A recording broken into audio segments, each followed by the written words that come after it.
Who can give us a light recap? Just a quick minute or two recap of what happened last time. Last time on Dragon Ball Z, we entered the great land of Pandessia. We went to a pool of water, and we saw our reflections, and two of us went mad. One of us passed out. The other one ran away, and one of us had to track them down and wrangle them back and keep the party together.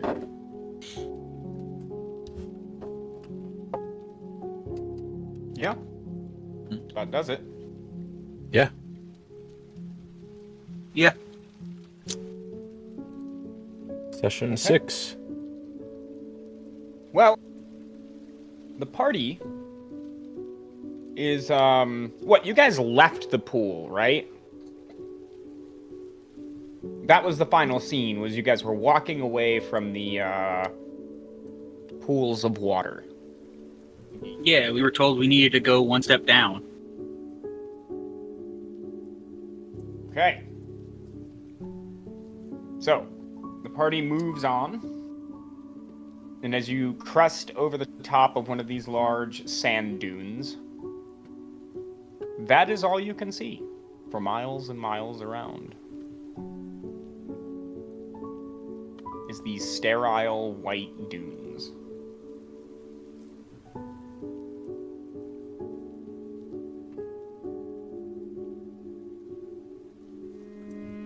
I feel as though we must find some cave or crack in the earth.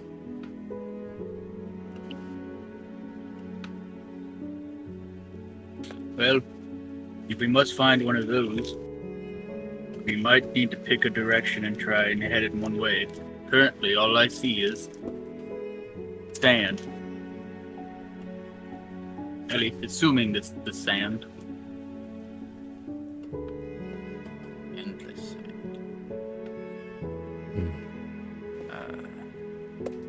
I think we have to. Then we just should pick a direction and just keep marching until we see something of notable, of notice.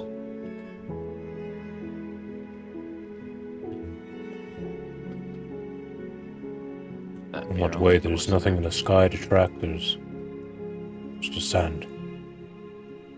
Well, might be one of those where you just pick a direction and head that way.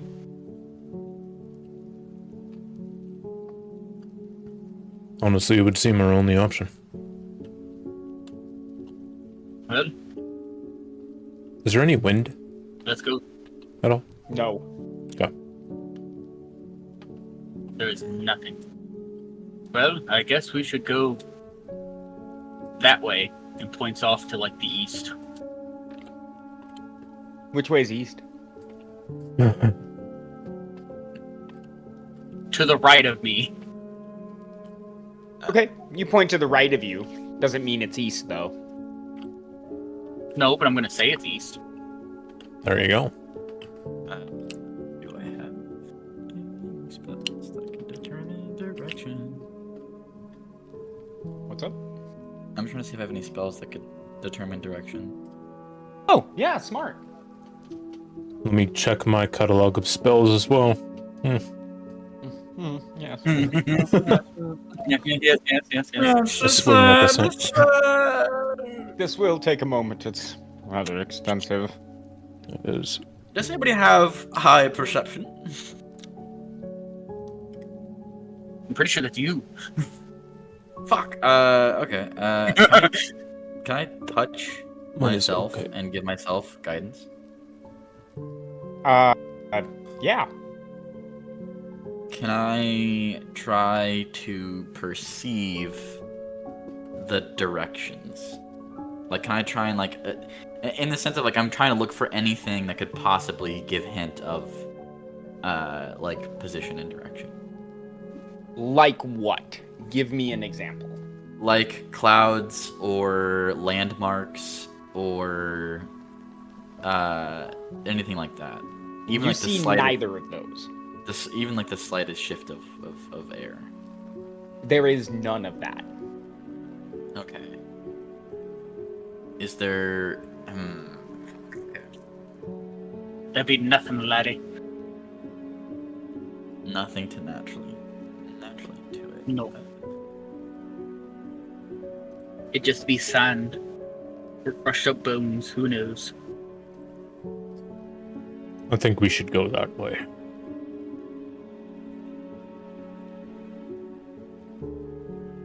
Yes. We will follow these dunes.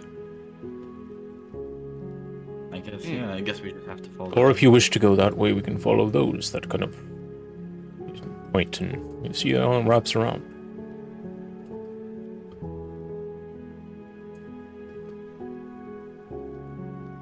I mean, if anything, we could go in the middle. Split the difference. I would like to try and follow the tops of these dunes as much as we can so that we can keep an eye out and not have to go up and downhill as much as possible. Just follow the side. Conserve our energy.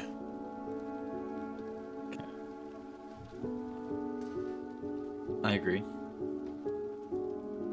Well, we might as well. Then we should just stay on the dune we're currently on. Great. Can the party move their token? Yes. Okay. So, please choose a direction, move the party 1 hex.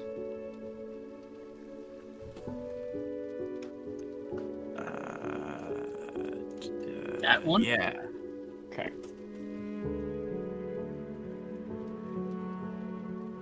You travel along the tops of the dunes.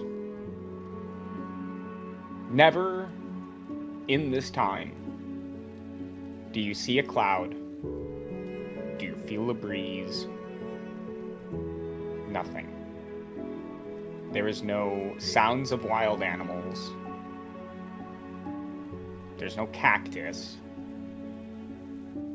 It's just barren, white sand. It's too quiet out here. I don't like it. It do be very quiet. I feel at unease with every step.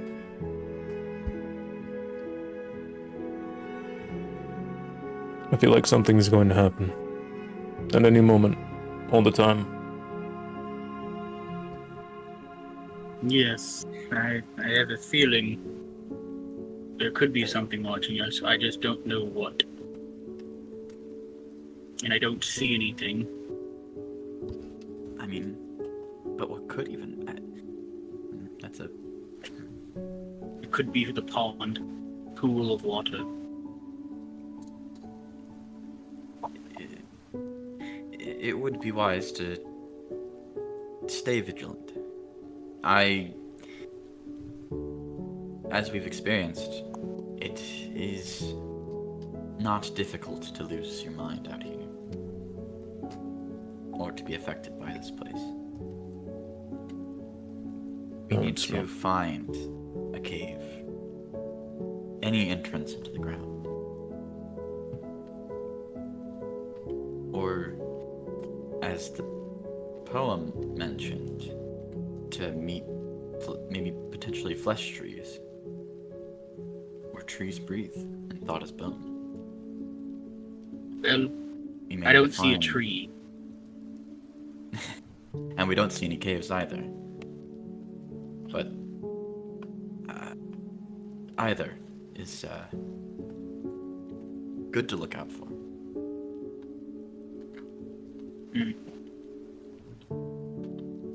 Well, hopefully we find one fast. The longer we're out in the open, I feel the more susceptible to things we are. I agree. This place is certainly no normal desert. The emptiness Well, I'll is take so your word for it. eerie. I guess deserts are normally pretty empty, but still, it's like more empty, emptier.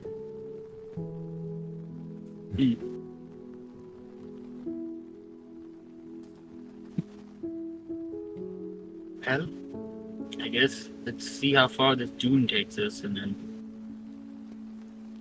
we'll take our next direction.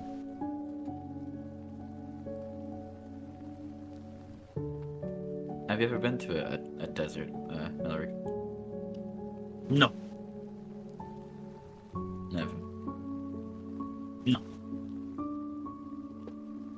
Is this your first time as well leaving the island?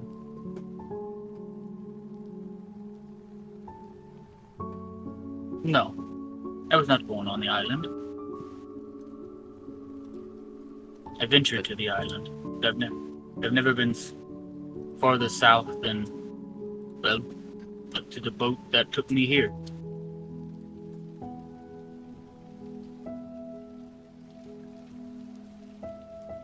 What brought you to Mistcliff, to Thessalonia? Well, I was invited.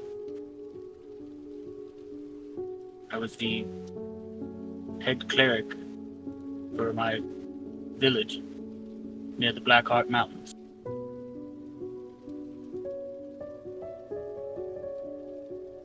You ever miss the Blackheart Mountains? Sometimes. Times like now, where all there is this sand. But, well, I wanted adventure, and I'm getting more than I bargained for, but that's never a bad thing.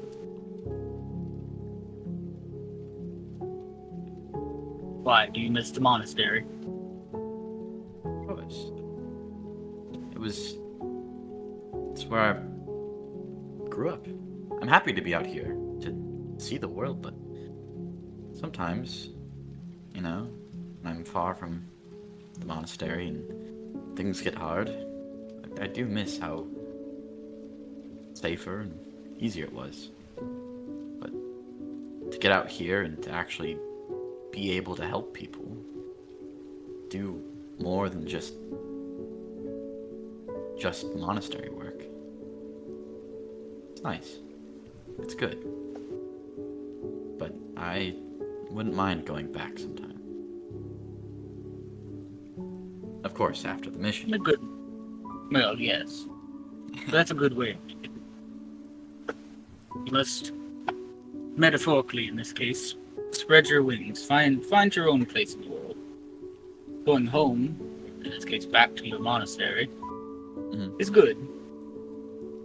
Remember the easy times, remember the good times. But then you must face the world, just as many do, and make your own pathway.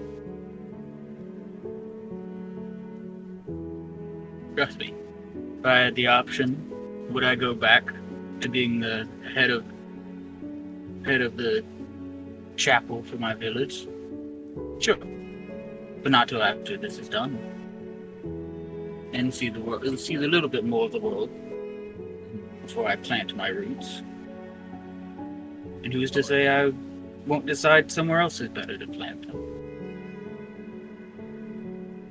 It's true. This world is vast, and there's always people out there who need help. Yes. And who's to say we don't end up with joining Vimak and hunting whales up north? They wouldn't stand a chance. Exactly. We would put a lot of people out of work. Did you see that fight? Did you see me fighting on the pirates? I tore through one of them with a guiding bolt. You did? I'm sure no whale could stand a chance to us. No. Well, With your powers... we do not have such powers in the north with whale hunting. It would be It would be cruel at that point. It would be a little bit of cheating. Hunting is kind of a game, in a way. It would be best to cheat. And there was yearly competitions for amongst the whale hunters. Was an entire piece of our culture. I Well, guess. is. Might also. Well, maybe one day we'll head up north with you and you can show us one of these competitions. Yes. And then we can head to my village and you can visit my old temple and maybe even get to drink like a dwarf for a day. Dwarven ale. It's been many years since I've had some. Oh, my people make the best. But they do. I remember when it first hit my tongue. It was numb for 3 days. It usually is for non-dwarfs. I have a feeling it would knock Samar clean out, just from the tiniest of a sip. I would love to try some dwarven ale, but yeah, I haven't gotten to try much ale. If dwarven ale is really that strong, I think, yeah, I would love to give it a chance, even if it does send me into to tomorrow. Yes. Well, we can either get some, hopefully somewhere, whenever we get out of whatever this is. Or we can head back to my village at some point if we're ever near the area. I'll let you introduce you to my mother and my brother. My brother may be able to make you guys some iron daggers or something. Whatever you wish. Whatever I wish. I will take you up on that offer. If you're on. He runs the family forge. Steel chariot. My great-grandfather attempted that once. Did? Wasn't as easy as you think it would be. Well, no, that amount of Tomorrow steel. I we was did- making a chest. Do people have that much steel? Yes. Tomorrow, with your passive perception, you see there is a slight difference in color off the side of the dune. And this is when you see like a cloth or like a tarp that is caught on the side of the dune, and it's just kind of laying there. I'm gonna point out to everybody. Hey, everybody! Look, there's a tarp over there. What? Hmm? Oh yeah, There's a let's tarp look in at the that. dune. We should check it out.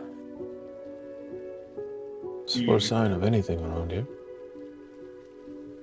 Yes. We And it should seems be to careful checking it out, but we should check it out.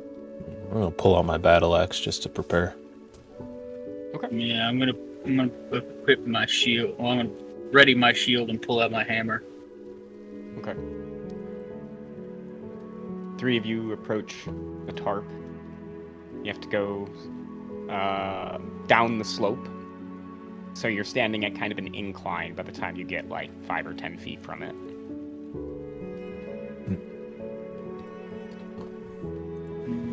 And they're sitting motionless, right? Because there's no wind. It's not completely flat across the ground, right? It's like crumpled up slightly and, you know, flipped and folded in on itself. And it's just kind of laying on the slope.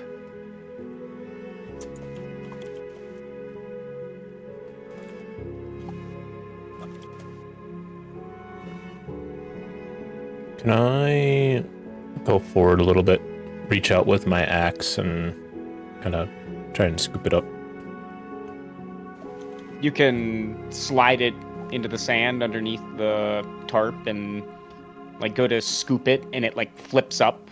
And I mean, it's an axe, right? So you're not going to be able to like pick it up right away, but Right. Just like move it so we yeah, it can flips examine it. Yeah, it flips over, and a little bit of sand is tossed into the air too, and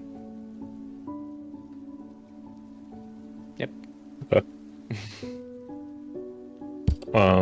What does the tarp look like? Is it all tattered, and is there No, anything? actually, there's not a single tatter in it.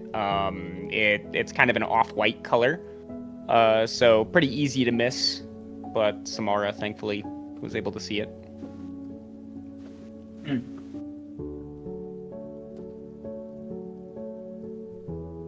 Like eggshell white, maybe. All right, nothing jumped out at us. I'm gonna reach out and just pick it up. Yeah, you pick it up. Is there anything underneath? Nope. Okay. Just a tarp. Well, How did you get out of here, buddy? what do you think left this behind? Don't know. I mean, I know there's no wind or anything. Who knows about the weather, but Can I tell what the this material couldn't have is? just been out here now. Thick cloth, probably like oxen hide or maybe like some really thick kind of fiber. I'm not quite sure what this material would be made out of, right? Like this is the kind of material that you would put underneath your tent. Right. So it's some type of hide. Yeah, probably. All right. Yeah, maybe But like it's oxen natural. hide or It's I'm not looking at like something that I can't recognize. Not plastic. I mean, I don't know. Roll an investigation, I guess. The plastic tarp. Oops, I have this pushed off. to the Teen side. investigation. That is gentleman's 20. I give him Yeah, guidance. it's normal tarp. Okay. Probably oxen hide, horse, something, right? Some kind of animal. Okay. I'm gonna be honest. I don't trust anything that we find out here. I'm gonna throw it down back on the ground. Fair enough. I was thinking about taking it for a second, but then I remembered the pool of water. And if water can do that to me, I look at the cloth. Do tell him I to will destroy. burn you.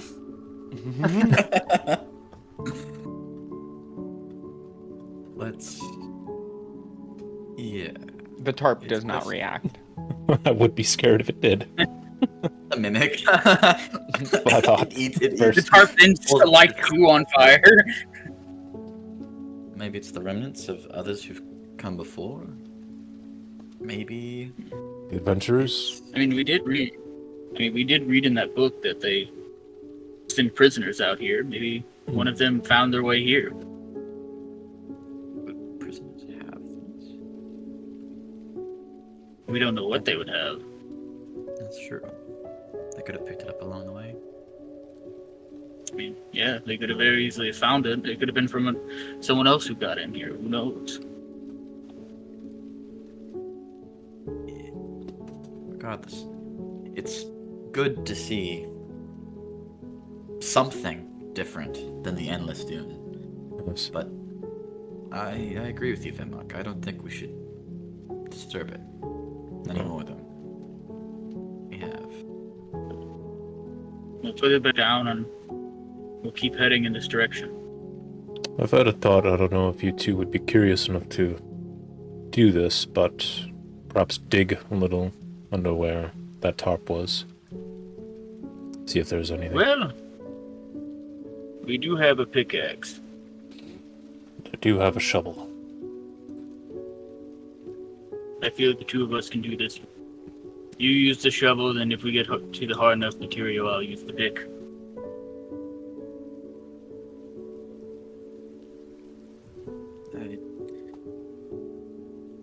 I don't think it's a bad idea. You guys wanna try it? Oh, just to try it. Shovel then muck. Shovel like you've never Curious. shoveled before. Shovel. Beast mode. Okay. You guys go to dig into the sand. underneath where the tarp is. How deep would you like to dig before, if you don't hit anything, you would call it quits? I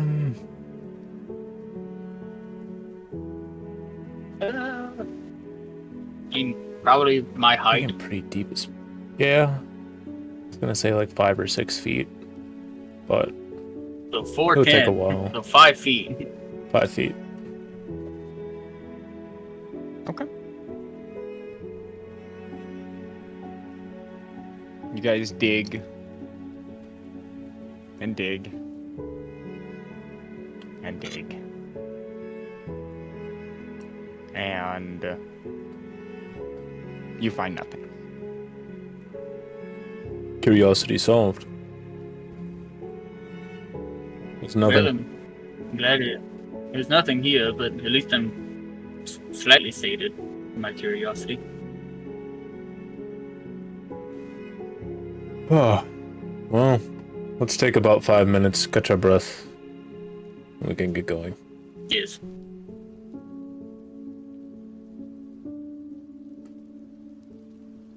Oh, hard to get going. You let a few, what feels like a few minutes pass. Well,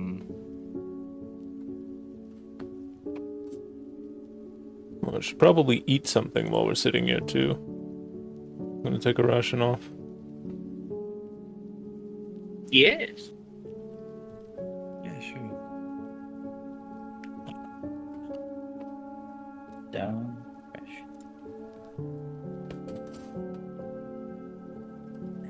She tears right into it. Turkey. Fish jerky.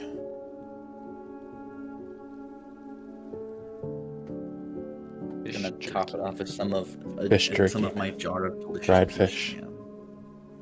So good. Do you want some peach jam on it? I think it would help the flavor much.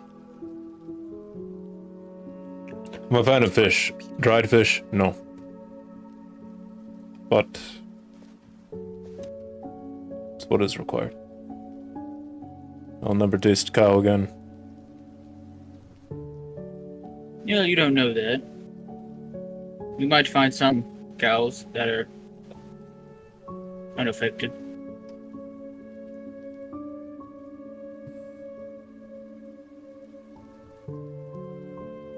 And almost like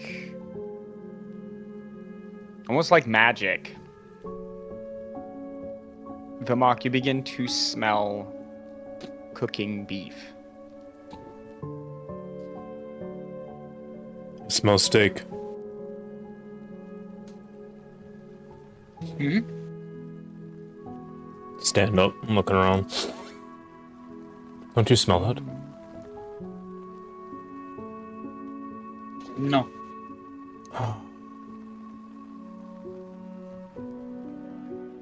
Where's it coming from? I'm just going to enjoy this.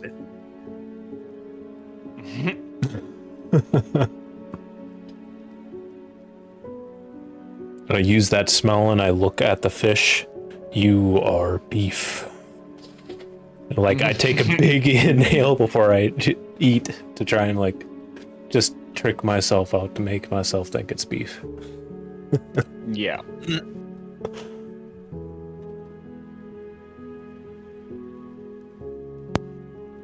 Okay. The party will finish their food and continue onward, trying to stay on top of the dunes.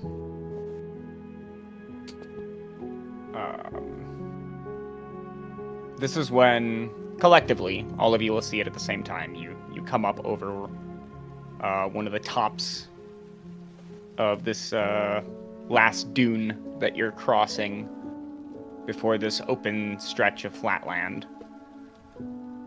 And on top of this dune is a large black stone that comes to a point. This black monolith sits alone aside from what looks to be the remnants of an old campsite.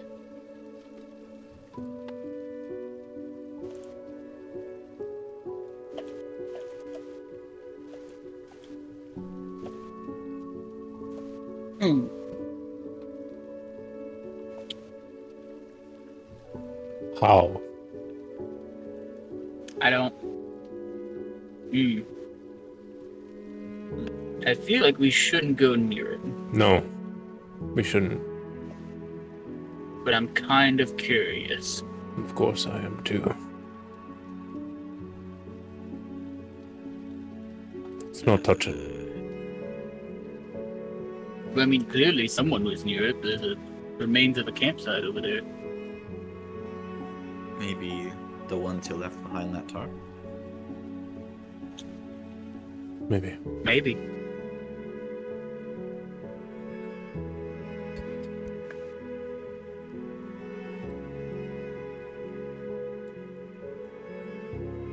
Is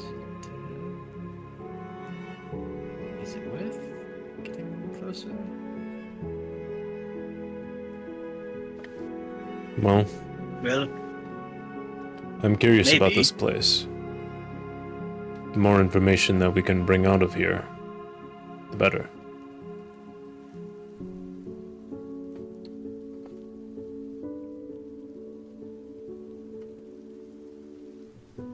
who's gonna go approach it first? With my indomitable sanity, I will approach first.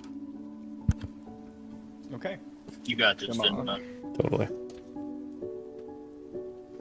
Vimak leaves the other two members of the party behind and begins to scale up the last.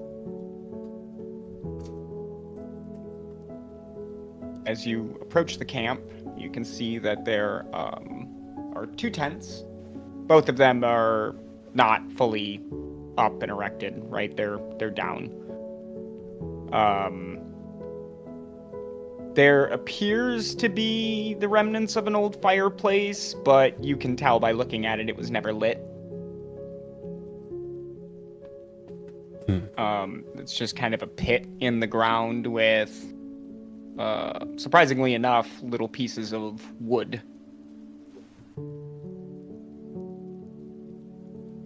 The monolith itself stands just a few feet away.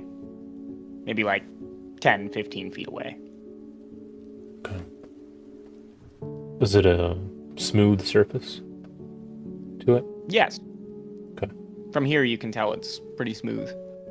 And there appears to be something that is not entirely smooth in its surface. Some kind of etching.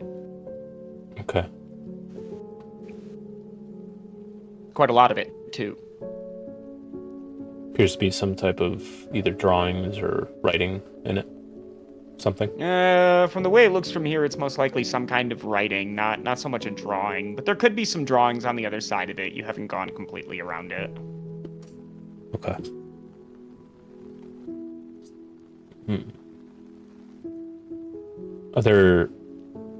Sorry, I probably, just didn't hear it. Are there, tents or anything? Yeah, there's Okay. two tents, but they're not up and erect. They're collapsed. Okay. I'll go over to the tent and try and lift up a little bit of the material and see if there's anything inside. Or anyone. Yeah. Sure. You lift up the first tent, and you immediately see a corpse on the inside of a man. Okay.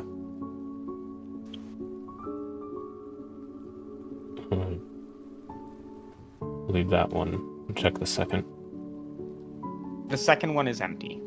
Okay. I'll call out across the dune. I've got one corpse.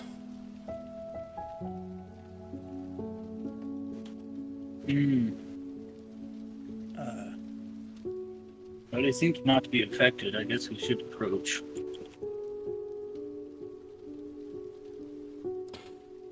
And I'll call out. There appears to be some writing on that. Perhaps not read it, if you are able. It'd be best not to. How high is... if you had to take a number score to your sanity level, what would you rank your sanity at? I think Theseus would give me a 12. Perhaps I should read it. Good. Theseus would give me a 14. Oh. We really need to talk to Theseus.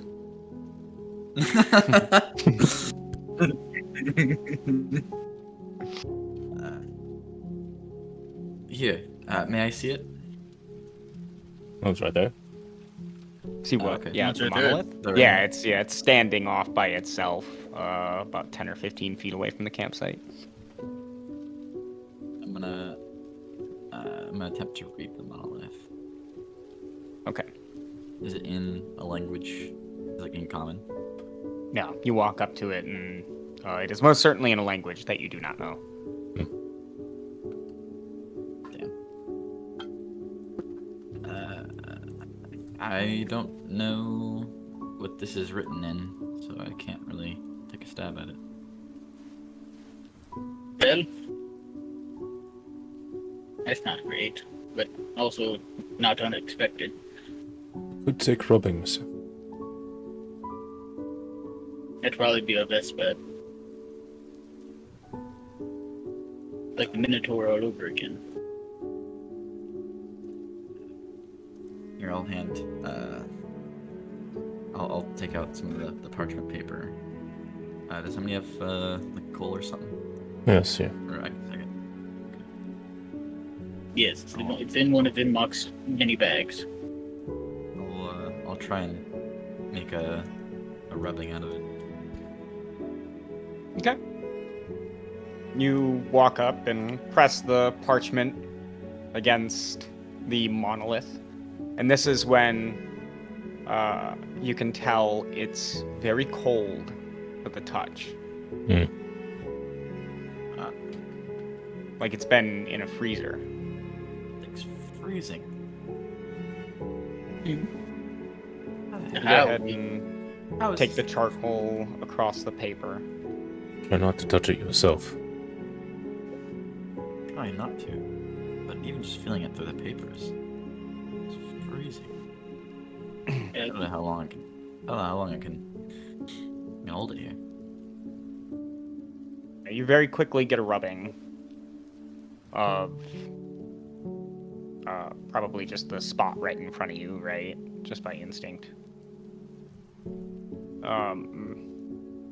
And as you pull the parchment away, you can see that it slightly kind of sticks to the monolith as you go and pull it free.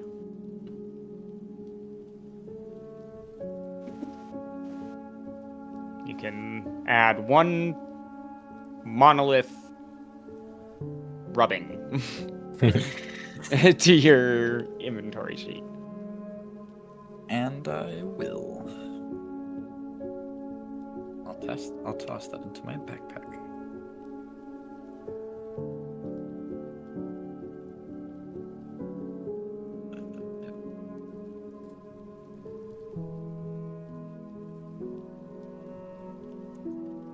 How much would you say this monolith rubbing is worth?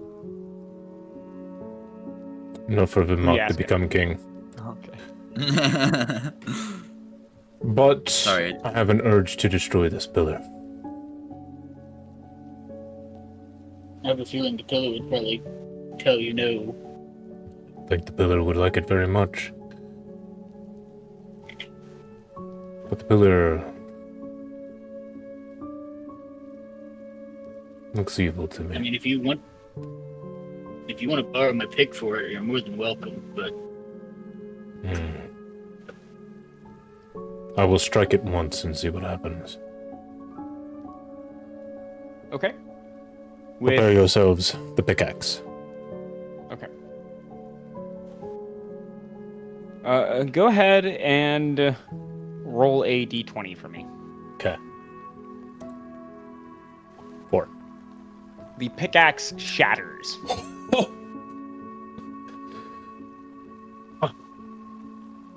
Right.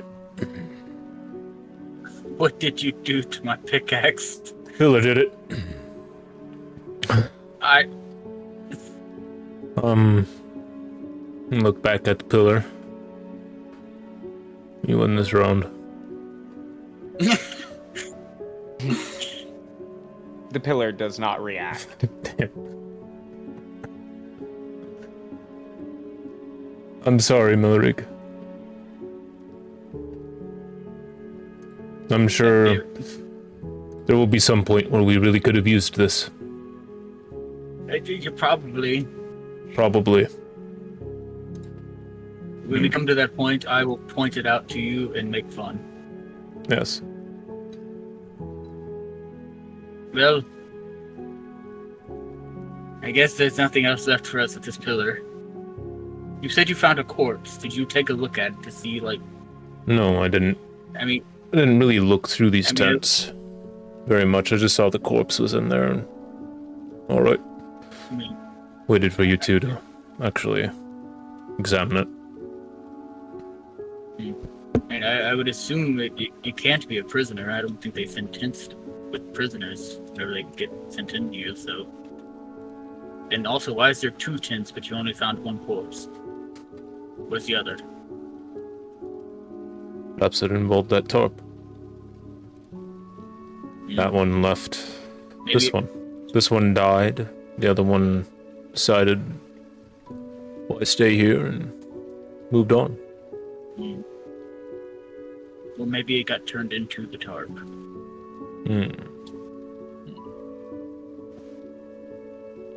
This is a place where that could happen, isn't it? Most likely. Well, yes, let's investigate the tents and then be on our way and get as far away from this thing as we can.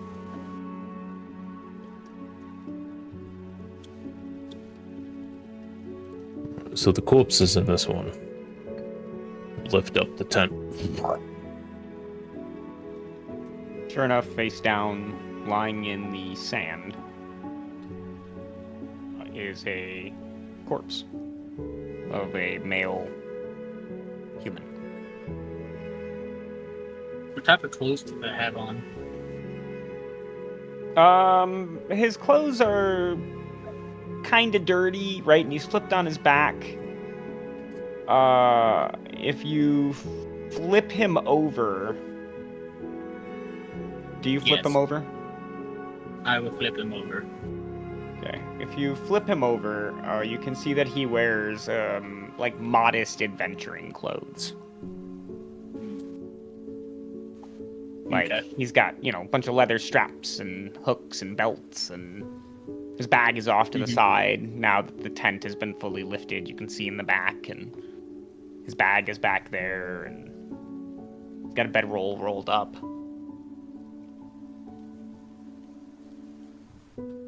Can I go look in the bag? Yeah. As you go and grab the bag, you feel that it is empty.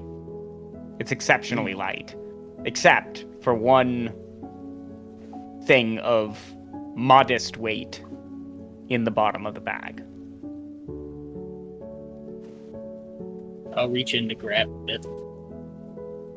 As you reach in into the bag, your hand grasps around a small metallic disc. As you pull it out, you find yourself staring at a nice silver compass. Oh. Well, hello.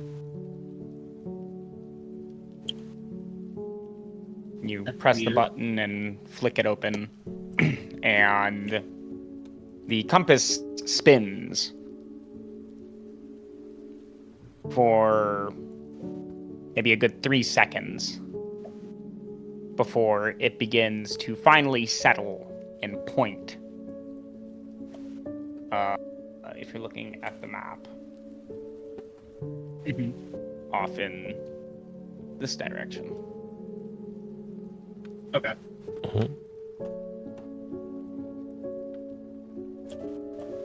Found Jack Sparrow's compass, lad. I think so. It'll lead us to the way. Well,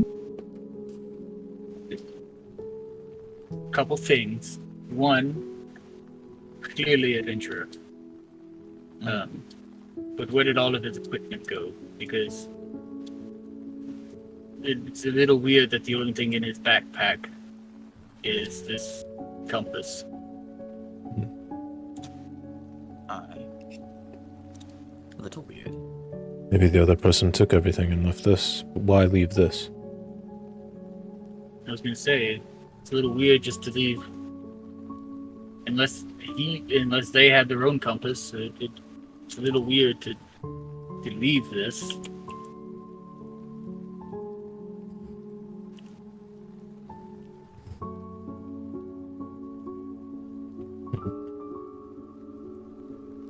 Well,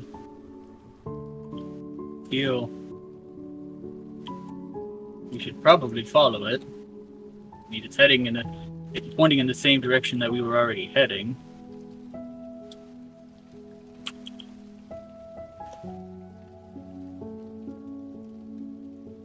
And it is a boon that we've stumbled across. Yes. Gods are helping us even here. We're on the right path. I feel like we are.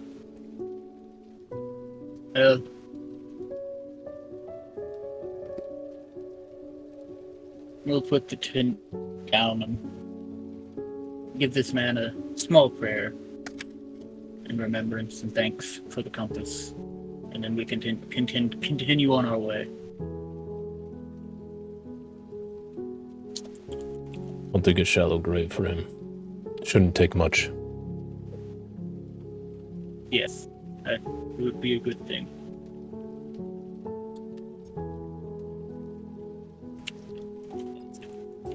Awful. That he died out here alone. Or, yes, we don't know if he did. Well, we can at least hope that maybe the person they were with was here when they passed. At least had some solace of not passing alone. I agree.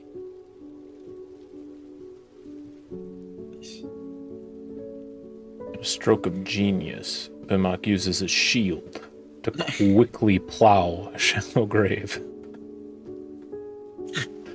You have a shovel, man. There's more area with this shield. I looked at it. It's kind of shovel-shaped. Look at this. What? Compare the two. Watch this. I'd scoop up like one thing with the shovel. That's nothing. The shield. You can just push it. If you break the shield, I'm not repairing it. Oh, this thing is sturdy. Look at it. It's strong. The Cyclops hit this thing.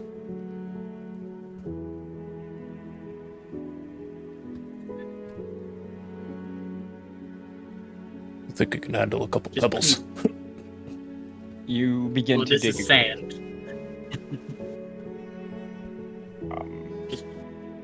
Is it a shallow grave? Do you go a Yeah. full 6 feet down? Or? Nah. Just a couple feet. Alright, so you dig like 3 feet down. And you begin to place the body. Samara, you're just kind of waiting. This is the second time a hole of this size has been dug. And it just feels like forever. Until Vimak's done. Like hours have passed. Laura's gonna, to pass the time, she's just gonna start playing on her lute. Okay. It's like just one to provide entertainment and music for them, to like help motivate them through the digging, but also to kill the boredom of waiting in this desert. Yeah, fair enough. So it's Vimak, it's not long later you'll finish your hole. Melrigg maybe brings the body over. And you both pick it up, place it into the hole, and begin to cover it.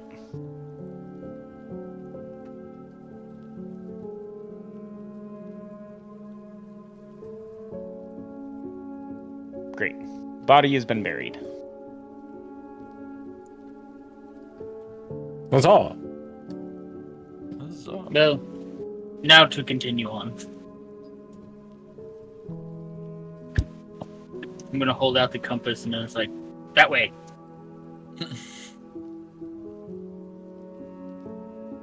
You guys begin to follow the compass, descending down from the dunes.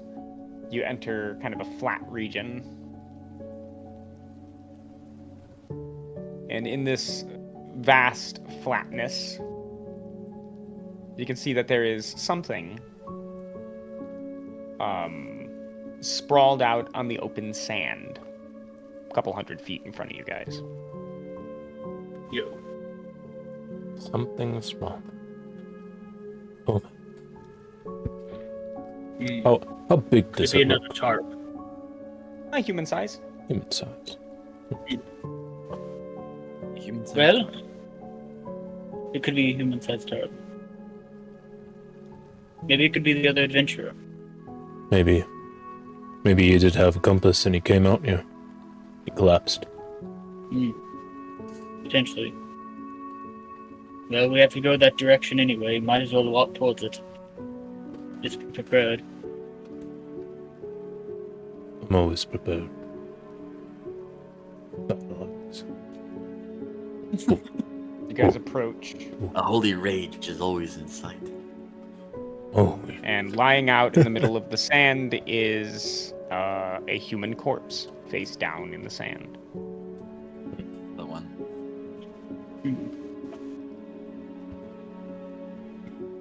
How Well, let's flip Does him over. he- We'll flip him over. seem to have decomposed at all? Covered in sand is this very same corpse that you just buried.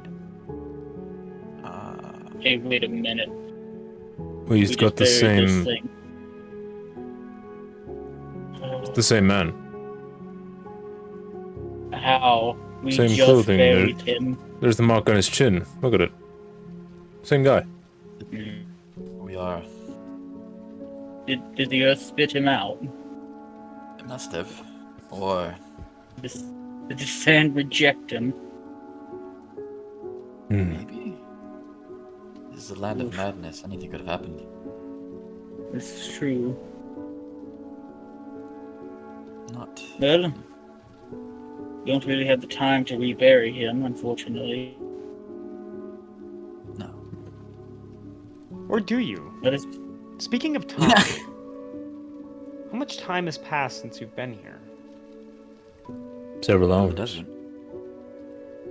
Many hours. It's been a minute. a couple. We haven't rested, have we? Not this session. No. Has the sun and the sky moved at all? There is no There's- sun. No, Oh. no sun. It's just light. There's nothing in the sky. Has And this is maybe when we should cover that you do not feel tired. Really? Uh-oh. Mm-hmm. How long has it been? Good question. it's been 2 months? I have a feeling that we have been in here longer than we think we have. What do you feel that? We've gone. Well, it took a while for us to. Well, it takes a while anyway for us to move across all this distance we've traveled since we first got in here. Then, I mean, unless Samara was counting, we don't know how long. We don't know how long you were passed out for, nor how long I was mad and running away for. And we've got 2 holes, one double the size of the last one. That takes time.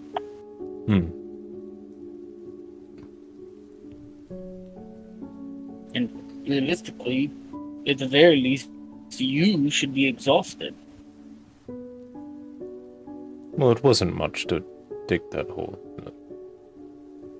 Look at. No, but we had just digged. Yes, but we've dug 2 massive holes today. You would at least feel some type of tiredness to you. Especially with the distance we've covered. I guess you're right, especially out here in the sun. It's warmer here. What sun? Well, the light. Voice in my It's head. also not warm. It's not warm? Room temperature.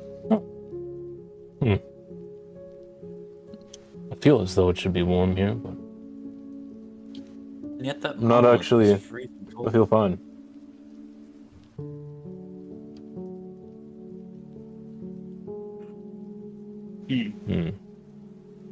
I don't think we're on Nathis anymore. I don't think so. But then if we're not, that begs the question. Where are we? We're in Pandessia, the land of madness. Yes, but is that on Nathis, or is it in its own land?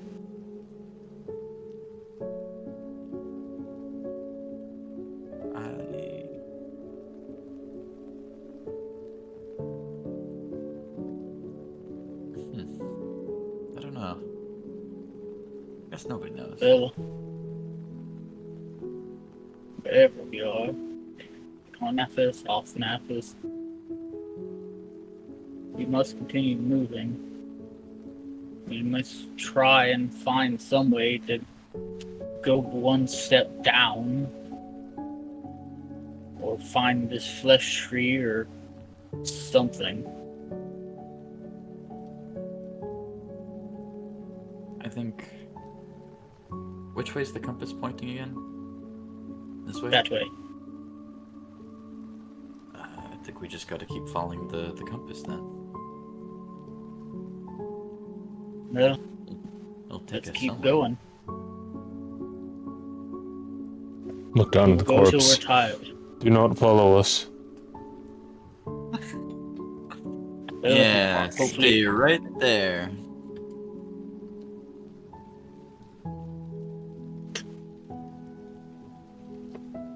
And we're off.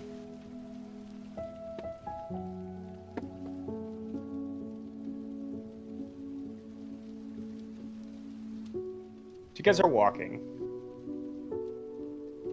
You're passing by this dune, possibly debating whether or not to get on top of it.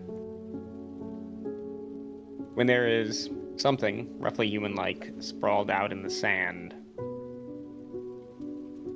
maybe a couple 100 feet in front of you.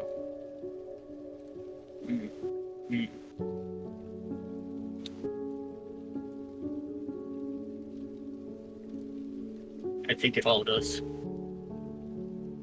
Unless it's someone else.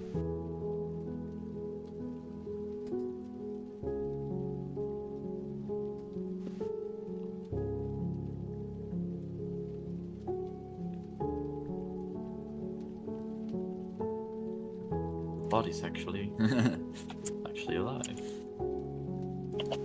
That I don't think it's alive. At least not fully, I think. I don't know. It's here again.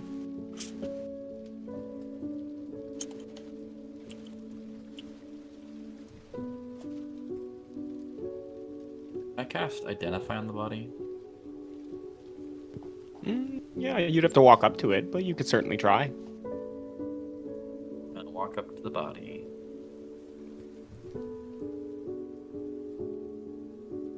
So you guys are a couple 100 feet away, though, so like when Samara begins to walk off towards the body, is there some kind of reaction to that, or?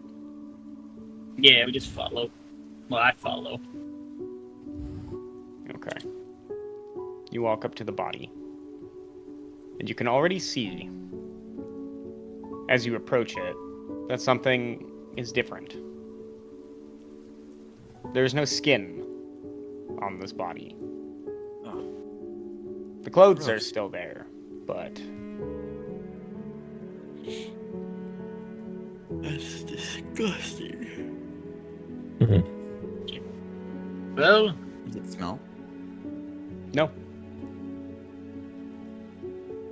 he's a little different than before. Horrific. Yes, remember the pit? With the Minotaur? Yeah, that smells not good. And also, he seems to be pretty cleanly skinned.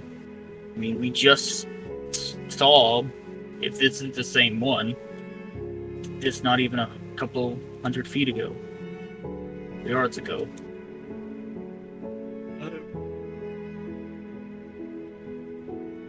I'm gonna like crouch down and like place my hand over over his chest, over the corpse's chest. He's lying on his stomach, right? Ah, okay. So he's face down in the sand. I'm gonna place it on his back. Okay. And This then- is when the corpse coughs. What? Oh, You awake, buddy? hello? And you slowly begin to feel him breathe.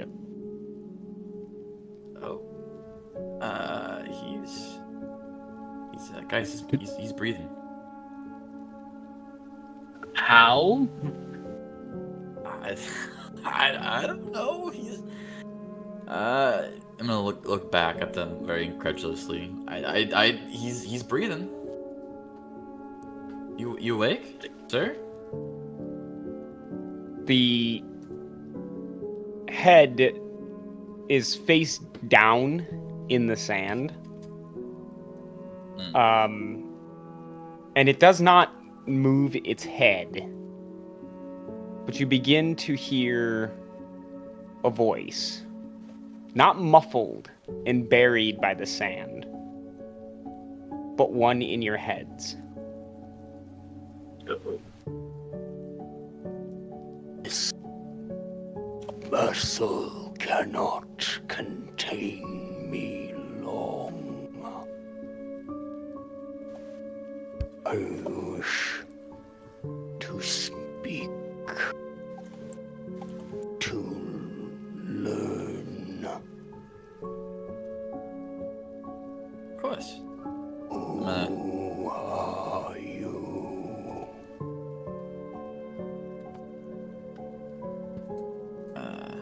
I'm Samara. I'm a human. These two are my friends. Melrigg, he's a dwarf, and Vimak, he's a very tall man.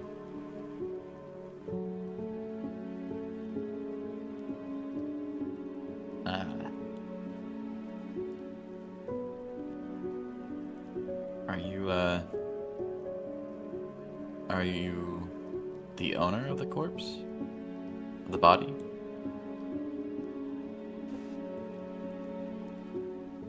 I own this one for now.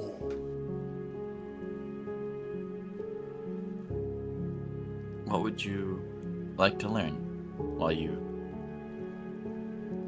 hold this one?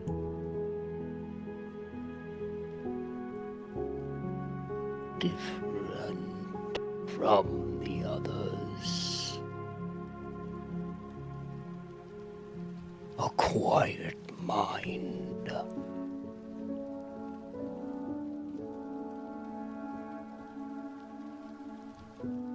How?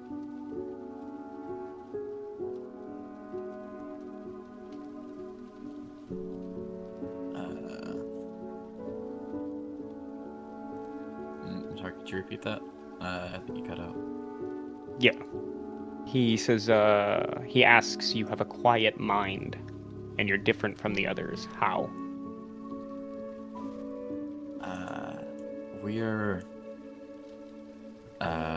We're new to this to this land. So we're pretty quiet as of now. Most people I imagine you meet here are unsettled by this land, disturbed by it.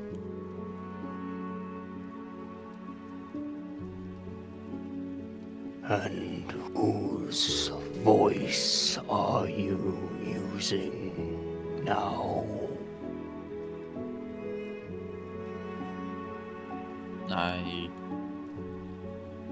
I'm using my voice.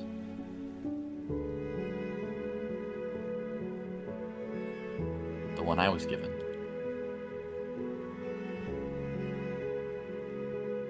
Who gave you this voice?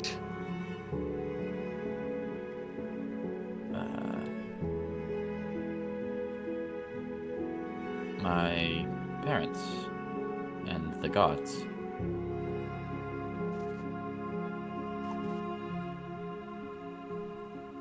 The sand shudders under the corpse. God.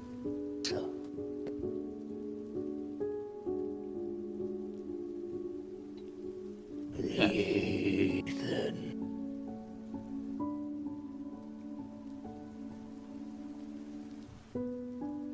My memory is distant, but I remember well.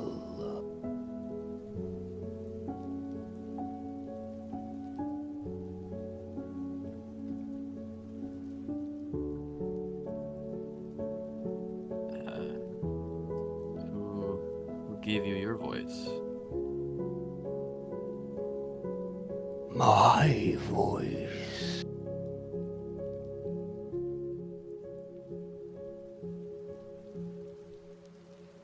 I was the first voice.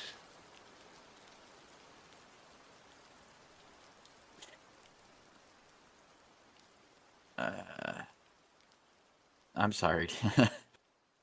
What do you Your mean by song, your rhythm upsets me.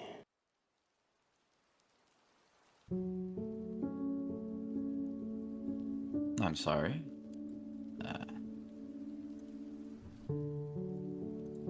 What would you prefer?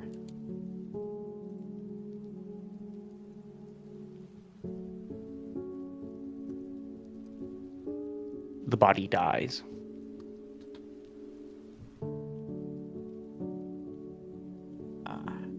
Did Melrigg and I hear all that? Yeah. Okay.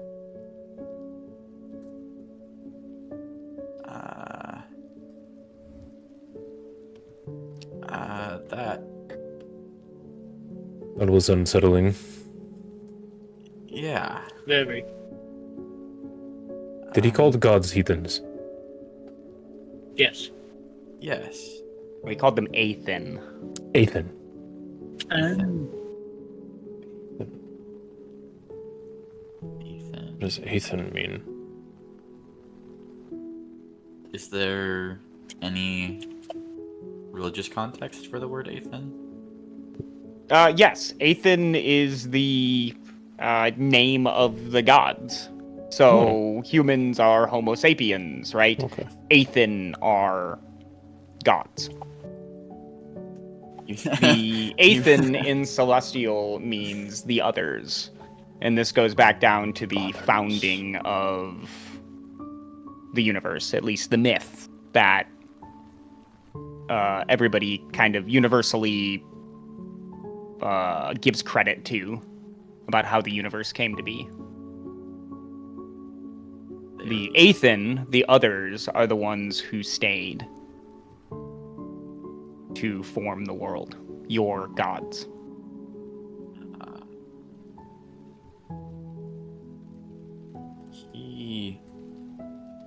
It said they were the first voice. Could that be true? Could that have been the first thing to speak? Could be. I mean, I don't know how we would fact check it.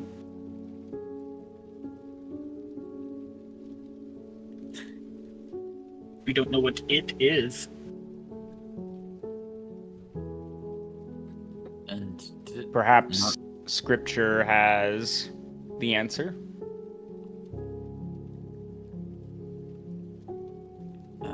I'm going to. Does anyone have a Pull out holy my- book with them? I do. I'm gonna pull out my copy of The Last Song. I really feel as though we should all have a holy book with us, but you know, that's just about that. That's a thing for another time, Vimak. We'll stop at the general store of Pandessia and pick one up. Yes, we'll make a pit stop.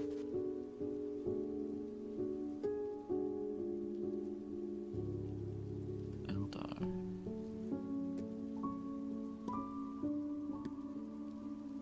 And shouted into the void, crying as if alone. Ah. The first voice would be the Eldar. Hmm. Or... Yes.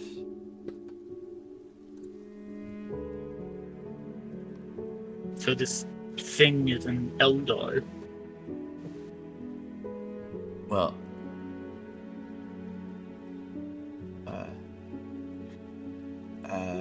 No, I think Eldar is its name. It's... It is the void itself. Hmm. A long time ago, when... Before there was anything, there was the void.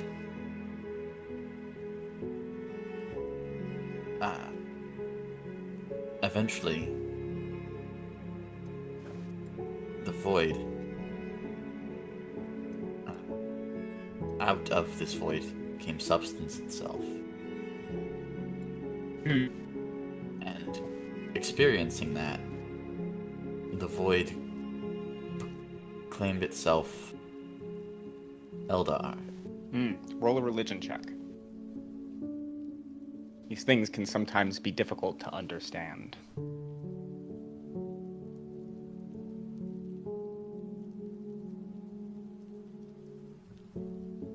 As you flip through your holy text.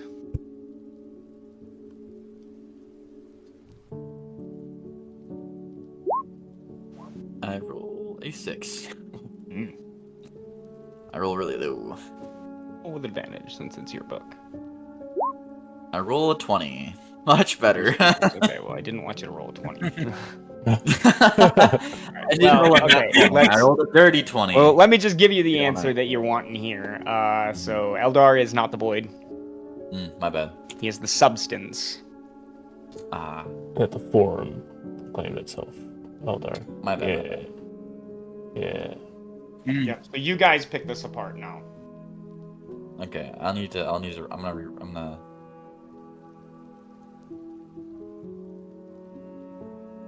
So And the remember, first- we do slightly have an audience here, so... So the first form was Eldar. And Eldar shouted Yes. into the void. The first mention of any voice. So from the void came Eldar. Presumably who you just spoke to. Yes.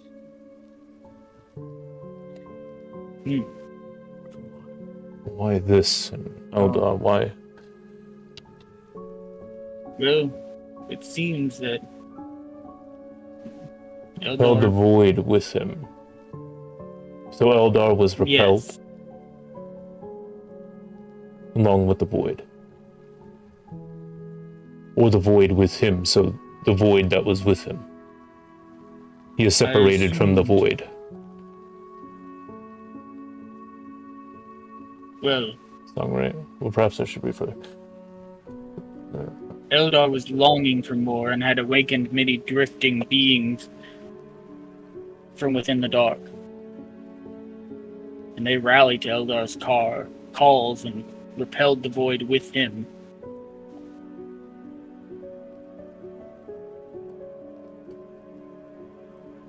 So, at the last part of this first And they all section, their song rang through the void and repulsed it further from Eldar. So Eldar was not repulsed, but the void. No. The void was repelled by these different songs. It even says that they're all of their own pitch.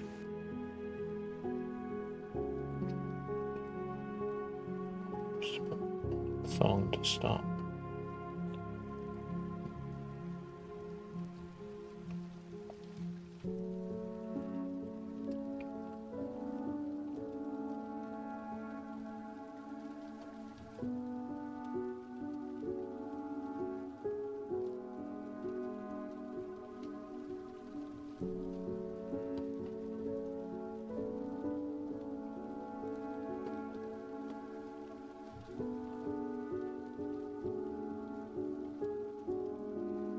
Oh.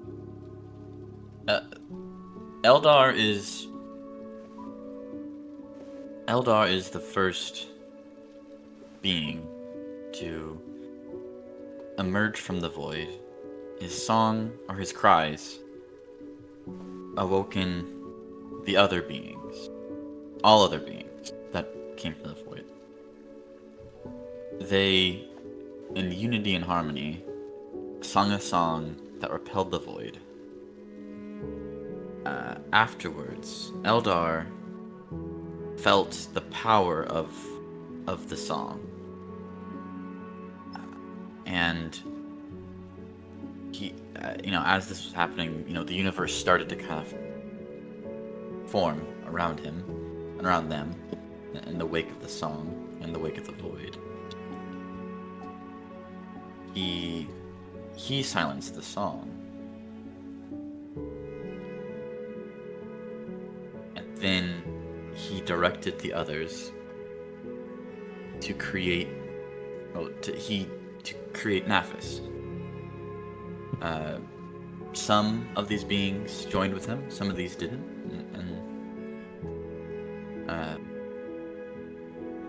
After he was done creating the world, he called it Nafis. He gave this world its name, and then he left. Yeah, he was tired from fighting the void and fighting and creation. He was tired of fighting the void and of creating the world. Has the void come back since the song stopped to repel it? Has it come and attached itself to Eldar again? Well, it could if the other beings that helped repel it the first time aren't here.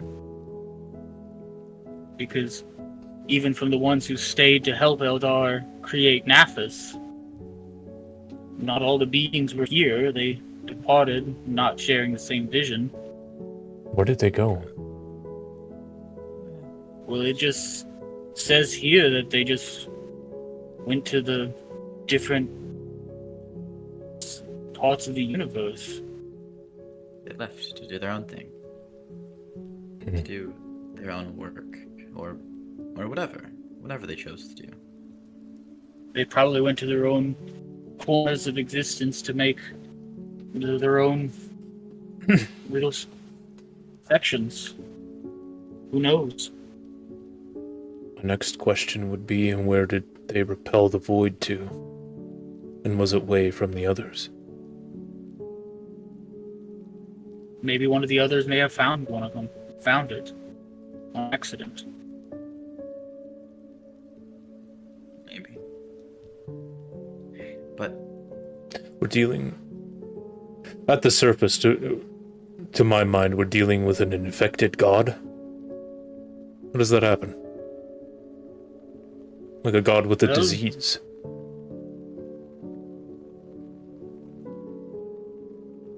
I don't know. This is turning into a realm of so far outside what my also people says- believed.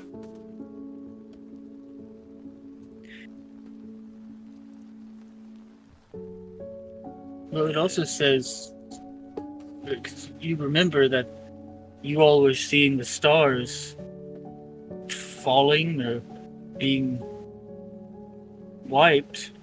Eldar gave the names to the gods and arranged stars from Naphis to project their images.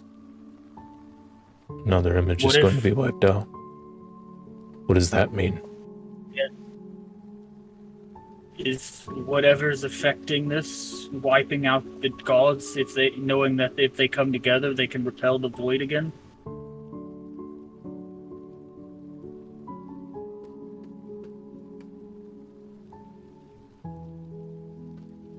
Instead of waiting for them to come together, they're getting it when they're alone.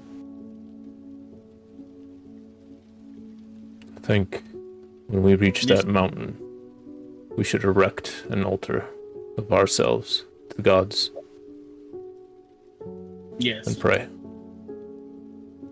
it's,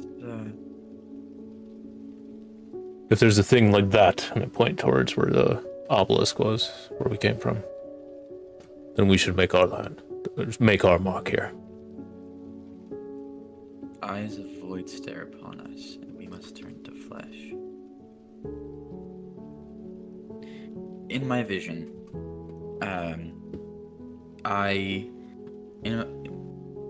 when I first joined, I had a vision, and the vision was, of the sky being pitch black, the sun was being split in two, and the chorus, much like described here, voices that are rough and low, and elegant voices, divine, and monstrous, all sang in harmony. But as they were doing so, shadows swept across the world, wiping out the light, wiping out the stars. I think you're onto something. I think that the void is coming back. But importantly, before the vision ended, they did mention that the tide is coming, the veil has been cut, we are not lost, but eyes of void stare upon us, and we must turn to flesh. These beings are incarnating themselves, maybe, but I think I think you're right that the void itself is returning, and these beings who left us, who departed from Eldar before he created Naphis, they're still out there. They still sing.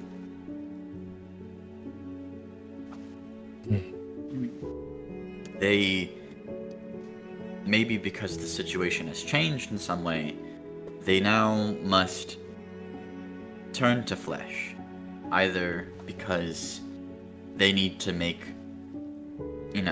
they need to incarnate, they need to be mortal, or to have flesh, or maybe they mean that they're turning to us, mortals, flesh, people, mortals, that we must help, because we didn't exist when the first song against the void existed. Maybe we need to add our voices to the chorus.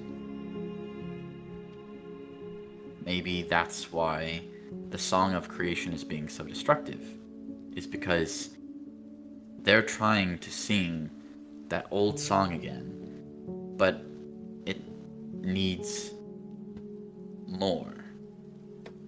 It can't be the old song. It must be a new song with the new beings that exist now.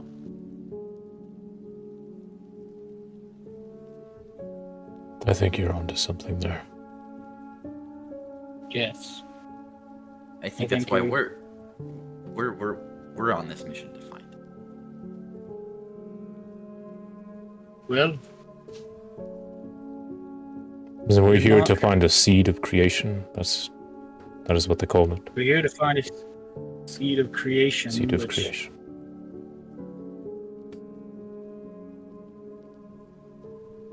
Yeah.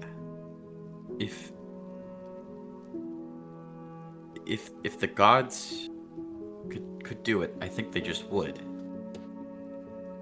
Of course, they're the But I think gods. they- They did it before. Exactly. If they could just sing the song of creation, repel the night, and do what they did before, I think they already would have done it. This is true. I think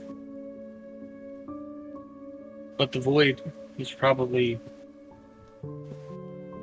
evolved further than what it had previously when they repelled it the last time. They may not be able to, which is why they need new voices for the chorus.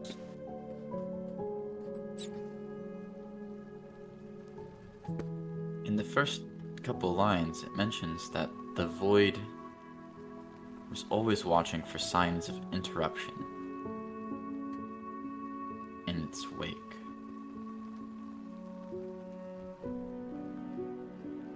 Maybe it has always been wary of us beings and of the gods. And now that it has been repelled, it has always, I guess, maybe sought to reclaim its solitude.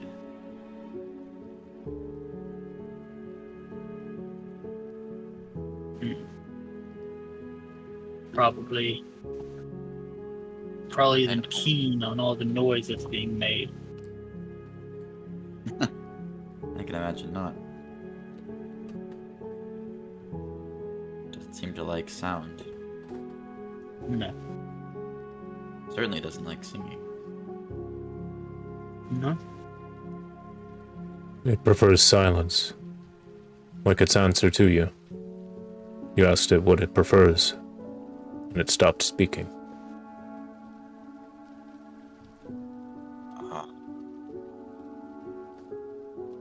That's true. why this place there's no sound. There's nothing. There's nothing. Nothing that could even be resembling sound. It's the void Which is piercing why- through, and the nap is through here. Which is probably why he found your voice so irritating. In my vision, it mentioned the veil has been cut. What if Pandessia was that veil? Where it was keeping out. What if because void has always existed and is an eternal being, they could repel void. It didn't mention that they destroyed the void. This is What true. if Pandessia is this prison for the void? And But no. because people came into its territory and left, what if that disturbed the veil? What if that destroyed the veil and gave it a crack to seep out of? Exactly. Because And all the madness of the animals. could be and all an the effect chaos. of that. It's from the void piercing through. It's the void slipping out and causing its chaos. That would line when you think about the fact that anyone who ever went to the Ashlands of Pandessia never came back, or even some never made it there. But finally, in known history, someone gets in and gets out, all of this starts happening.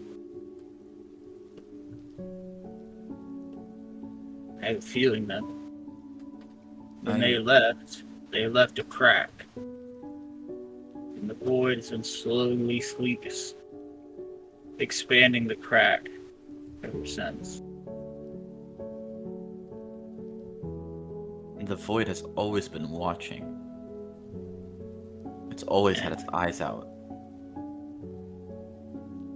What if the first people, it saw that little crack and immediately it latched on to whatever small blip of people could leave. It realized it too could also leave. It would give it hope. Because it had only ever seen humans come here and die. Obviously using that one as a puppet to talk through. But finally seeing ones come in and leave would spark some level of hope with it. That it too could leave.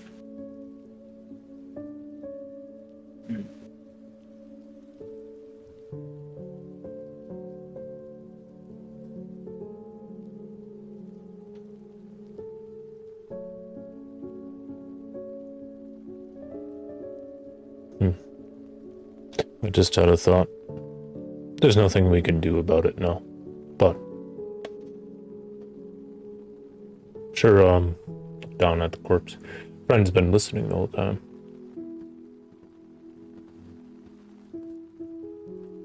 Well, I have a feeling they were listening before that corpse was even here, and we knew it could talk through it. We are in, after all, probably its prison.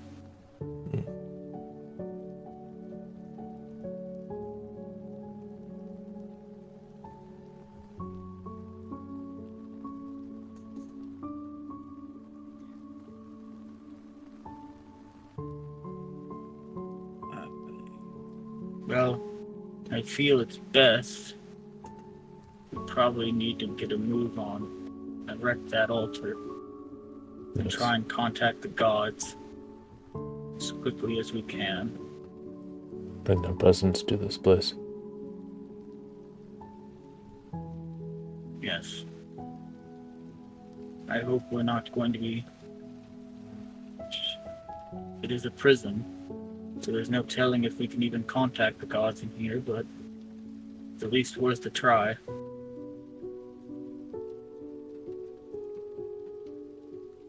Nevertheless, Okay. there should be something erected here. Yes.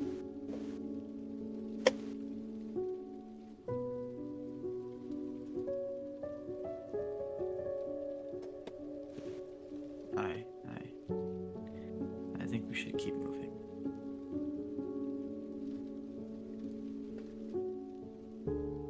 As the party continues, you come across the very steep slopes of tall mountains.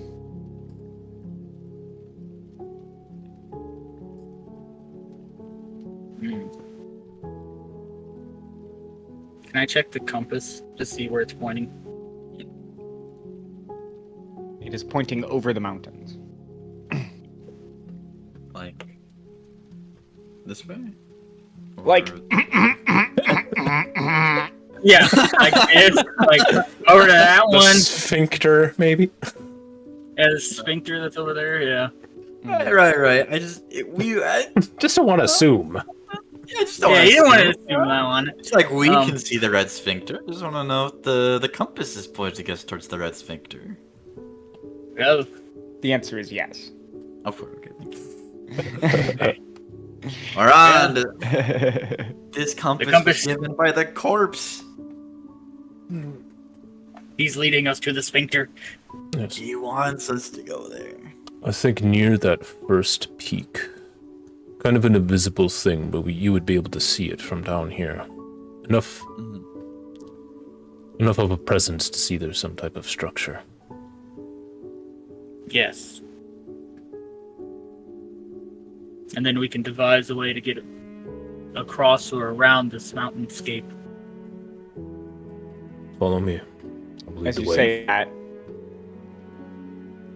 you guys round the corner of some very large dunes here, approaching a different side of the mountain, and there are a set of finely carved stairs. Oh. Oh, Huh. They travel up the side of the mountain, weave into it a little bit, and come out on another side. well. That makes the trip up a little easier. A little, but who took the time to carve these? Eldar? That's true.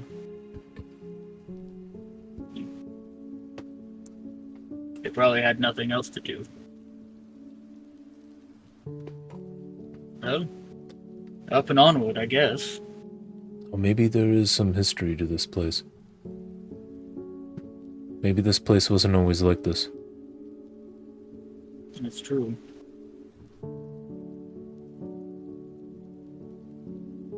Who knows, You there could have been all- cities. My We'll, ancestors. begin to ascend the stairs.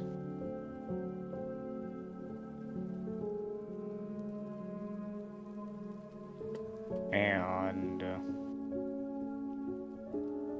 some time passes as you're going up.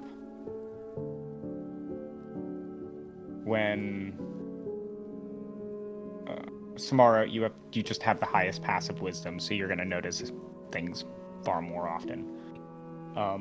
Samara, this is when you notice that you recognize this place, or at least this part of the stairwell. You've been up it before, maybe like 10 minutes ago.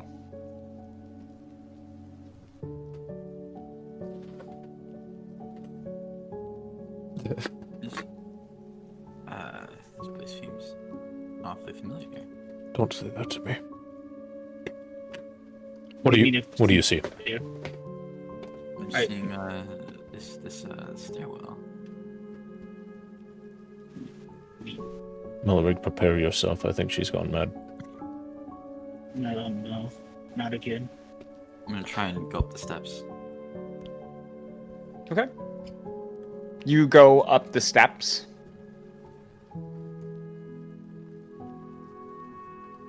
You guys don't see the stairwell? Well, yes. I don't know what. I mean, yes, we're on the stairwell. I mean, But you didn't see the stairwell earlier?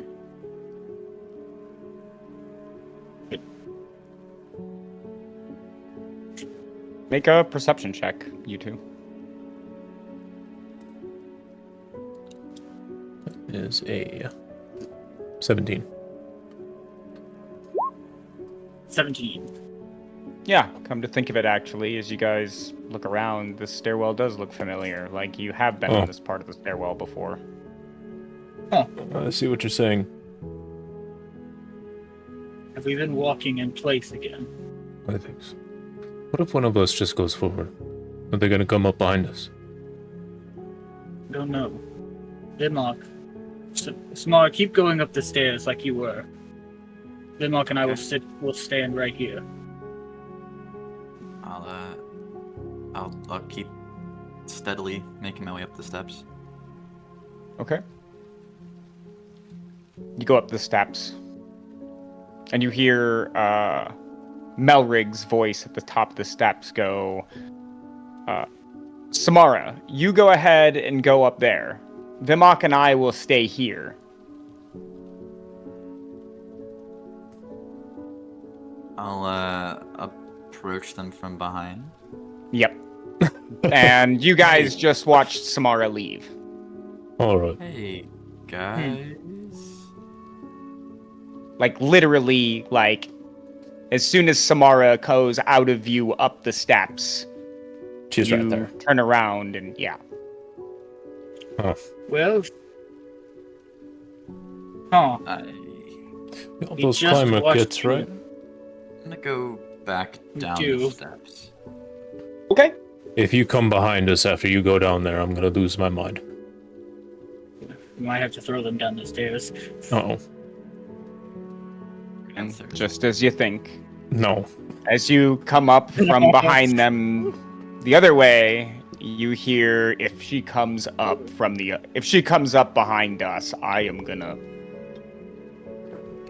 Please Front don't them throw up. me. Please don't throw me down the stairs. I'm not gonna enjoy that. I will not throw you down the stairs. Make a makeshift sled. You have those climber kits, don't you? We all have climber kits, yes. That's good. Oh, you guys, I should probably mention that you guys are in one of the interior sections of the stairwell that kind of just slightly goes inside the mountain and then comes out on another side. Oh, nice. Okay, so there's no climbing. No. You're in like a tunnel. Yeah. Okay. No. Could use that pickaxe. There's no shadow in here, I should mention, though. Punch, It's punch. as if it's, there's just light,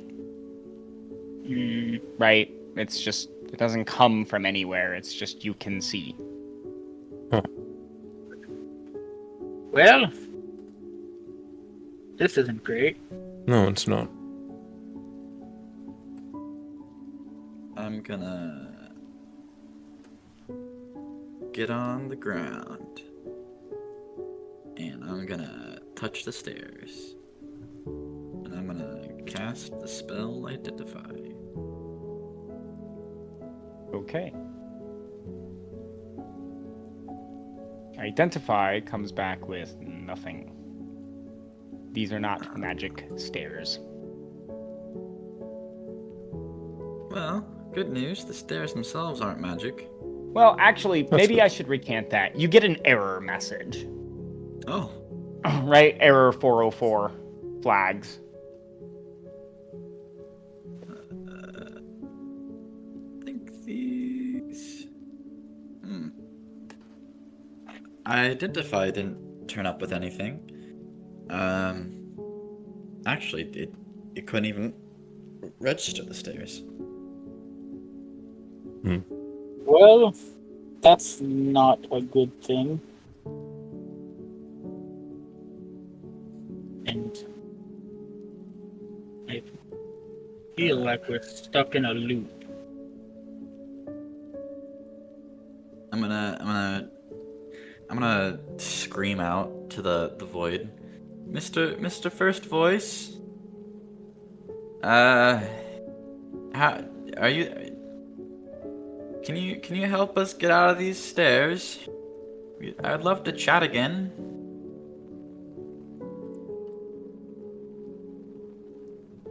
Your voice echoes off the walls.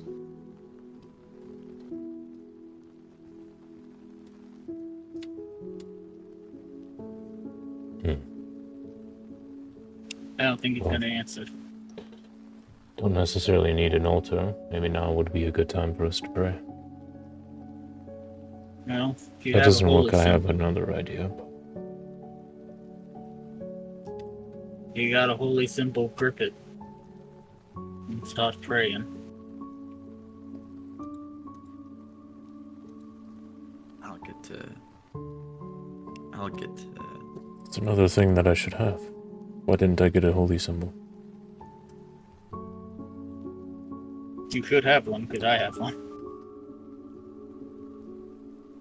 Oh, I guess just the symbol from the assembly. If there's any sigil in the cloak. I don't have an actual holy symbol. I'm gonna reach out. I don't need it, I just pray. I just do it. Pray with my axe. So you all find a spot in the stairs Mhm. to begin to pray. And a shadow descends upon your thoughts, your memories. There's a voice that echoes through your heads. What did you forget so that you could keep going?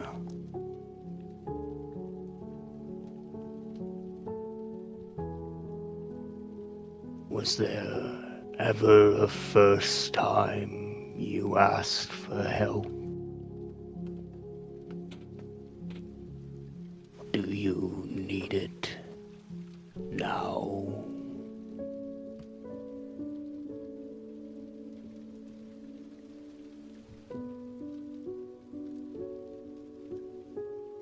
Is this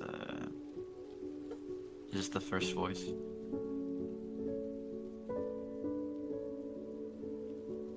There is a chill,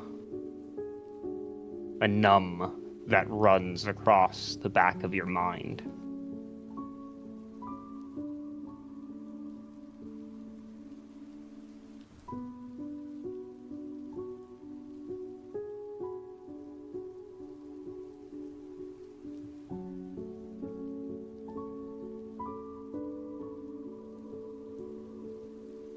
I think we would, like some help, if you're offering. And whose voice are you using now?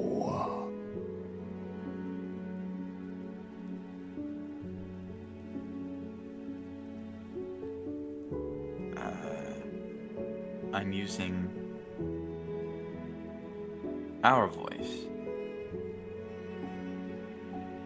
Did you steal it? Did you borrow it?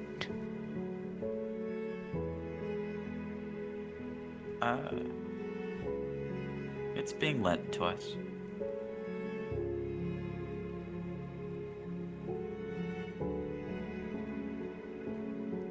It's being shared.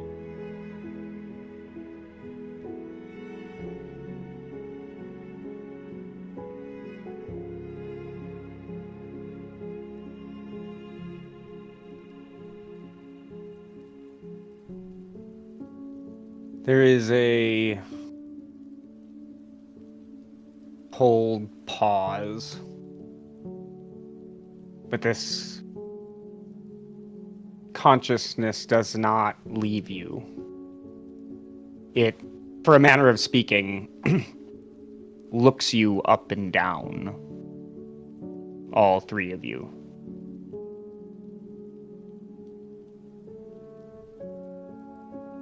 And you can feel that this shadow over your mind is writhing, poking and prodding. There's a sense of curiosity, maybe.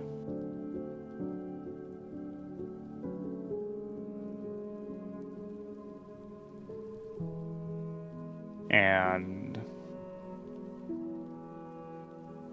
it says, I will not let you put a shrine to them here.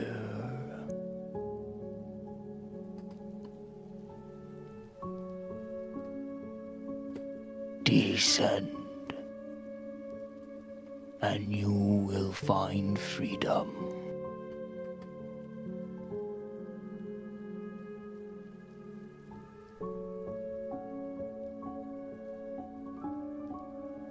Thank you. Did you need help?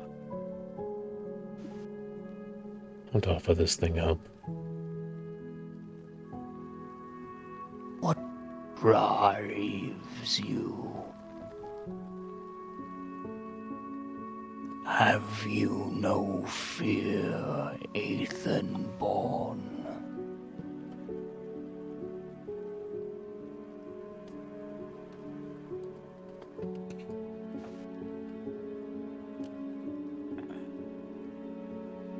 Of course we have fear.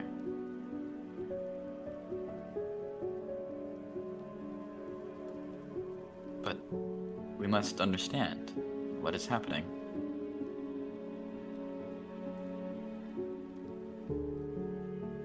Descend, and I will show you.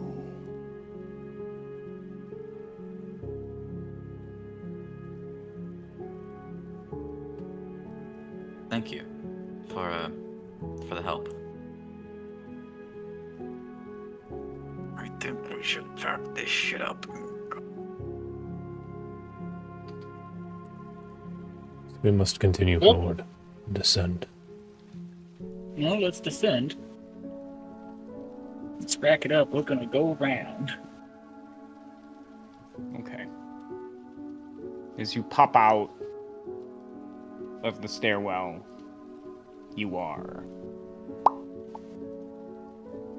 back out on this side of the mountain. Madness. Well, it is called the land of the mad. Well, whatever it's called. I don't know. I'm going mad, I think. I don't think he likes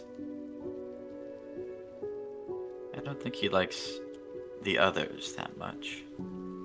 No, No, it is not. not from the way it seems. Well, Why? who knows? If he's the Void, of course he'd hate them. If it's Push them not, back. But if he's not, and if he's Eldar, why does he hate him? What happened to Eldar if it is Eldar? Did the void consume him? Has he grown? Did he grow mad and waiting? maybe he's upset that Upset? maybe the gods broke from his vision. Hmm.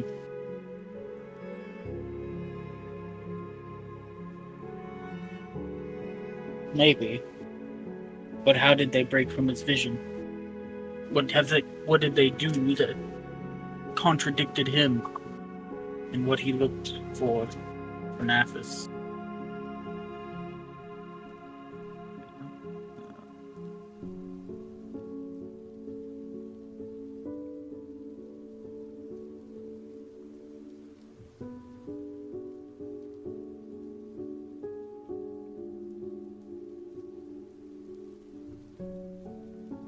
I guess we'll have to find out. I guess we shall.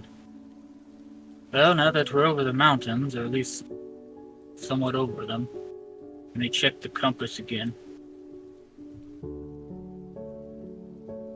You pull the compass out, and it leads towards this peak to your side. Well, guess we need to go that way. Lead the way, compass holder. You jaunt merely maybe a mile and a half, before there is a large gaping hole at the base of the mountain. Well, I think I could be wrong. It could be the madness setting in. I think we found the way to go one step down. I see it. The mouth of this large cave that enters into the roots of the mountain seems to have some kind of particles or something rising from the sand up towards the ceiling of the cave. Cover our mouths. Try not to breathe it in. Do you have any of those scrap pieces of fabric? I do have this spider silk. Can make scarves out of it real quick. Probably wouldn't hurt. Cover our noses and mouth with.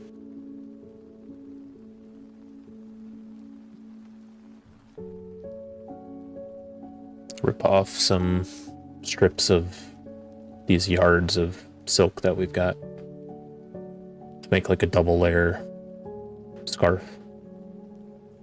Okay. Yeah, it's simple enough. You've got them in yards. So, as you guys prepare, you notice, especially as you're getting closer and closer to the mouth of the cave, you can see that these particles are not quite particles at all, but drops of a thick red liquid that rises out of the sand in globes and floats up towards the ceiling. Can I catch one of the drops and feel it? Look at it. Yeah. Your fingers kind of enter it, though. It's like a globe of, like, floating liquid that kind of ripples and turns in on itself. So it kind of, like, rushes between your fingers as you go to catch it. So it's like still going upwards even when I'm trying to grab it. It's like pulled upwards. Yeah, and the unmistakably left behind on your hands is blood that begins to pool together on your hands before it too eventually leaves, Just going upward. See Vimak nodding. I think that book was literal. Oh, We need to prepare ourselves. I show it to them. well, It's blood. oh. Well, this is going to be... I don't even want to say fun. Should I don't even we know what to say. should we take a rest? See if we Yeah, can. Well, for you two, see if you can pray and receive your prayers.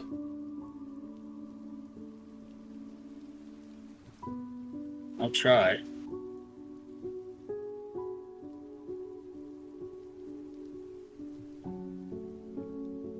What's the party's decision to be taking a rest right now? Yeah. What kind of rest are we looking at? Trying to do a long rest to replenish our stuff. Okay.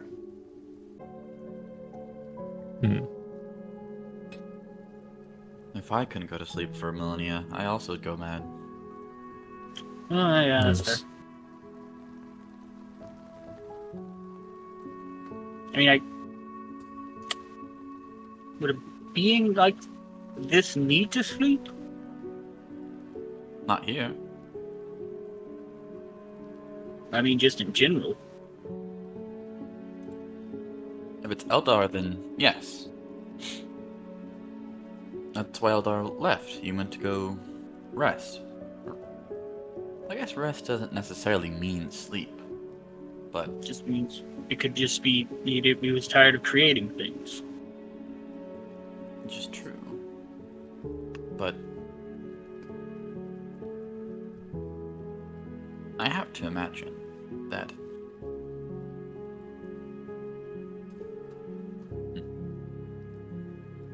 I guess Maybe it's only now. maybe Eldar is sleeping and this is all his dream. Hmm. Gotta get a look. Weird, a little weird to dream of a desert. Maybe he just wants But- peace and A quiet. nightmare. Maybe. I mean, to be fair, if you look at this cave, I would believe the nightmare part. Ah, but nightmares are dreams too. Yes. Because I have to tell you, if I were sleeping right now, I'd be having nightmares. I'm awake and I'm having a nightmare if I'm not sleeping. No, this is true. I need my sleep. But I'm not tired either. No. Not either. Which is strange.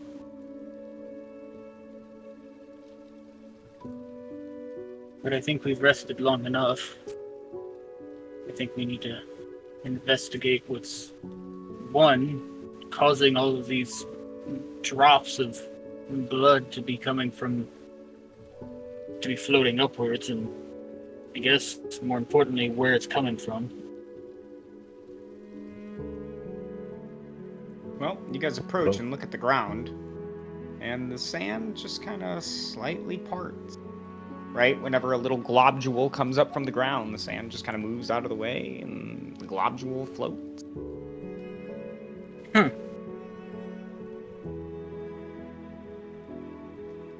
Comes from below.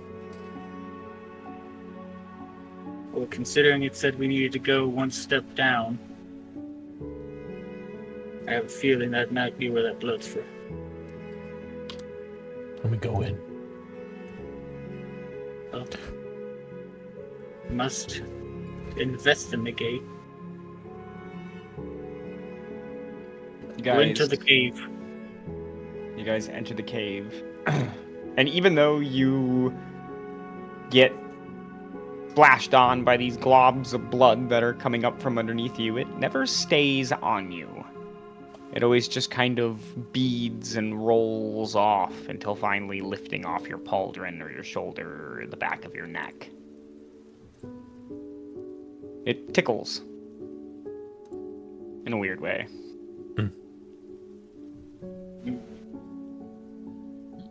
And this happens, this phenomena goes on as the tunnel is quite wide, but over time it eventually begins to narrow. And there's a moment where Samara, on the walls, you see that there is carvings. Carvings in stone of two large hands. And they overlap, they cross over one another, linking at the thumb.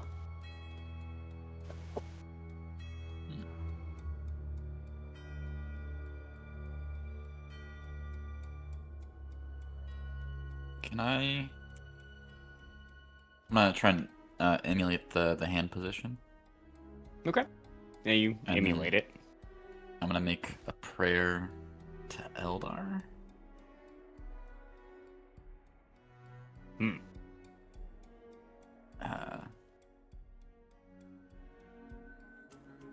Strangely... Oh, sorry, you go. I was gonna say, strangely enough, you get no response. I'm just going to thank him for creating Mathis and for being the first one to stand up against the void.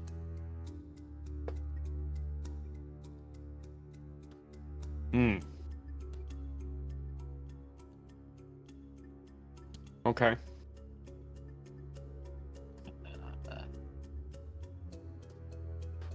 And then I'm gonna finish my prayer and end it there.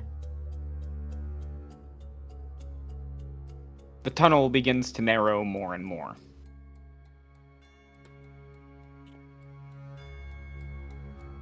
Vimak, you at one point question whether or not you will be able to fit soon. As this once wide maw has now become but a crack. It's becoming cramped in here.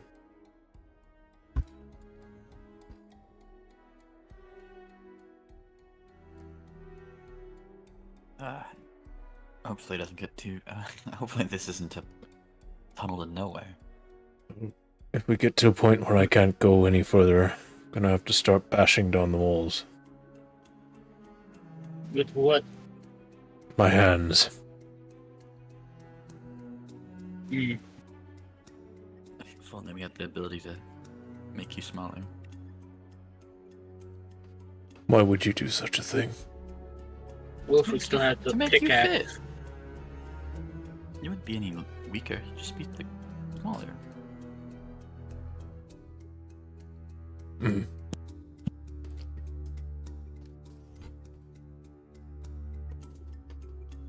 This small crack continues to go down for what feels like hours. There are moments where you all have to stop and rest in the passage. Because for the first time in a while, you begin to feel aches in your feet.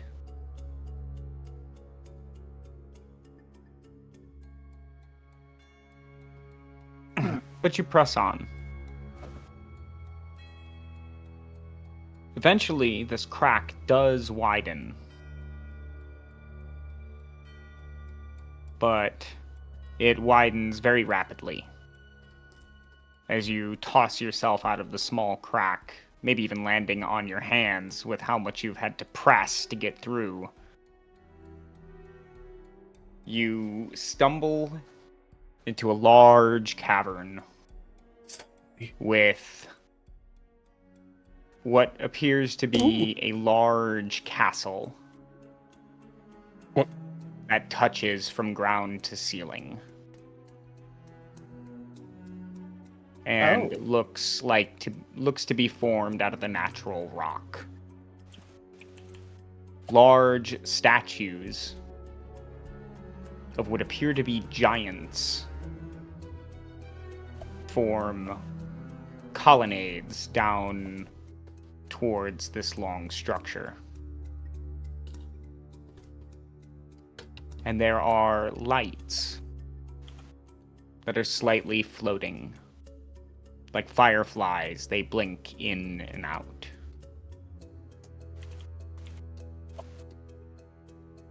And they are circling around the structure.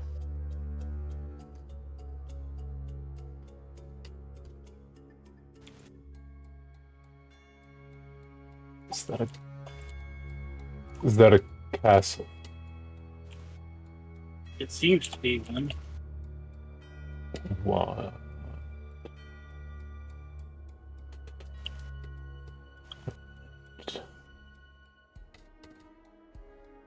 What are those figures that they've carved? Figures Giants. are making the same hand gesture that was seen on the walls. Mm. And these giant wear long, flowing cloaks with ribbons that come off the back of the elbow on the cloak and dangle down with the rest.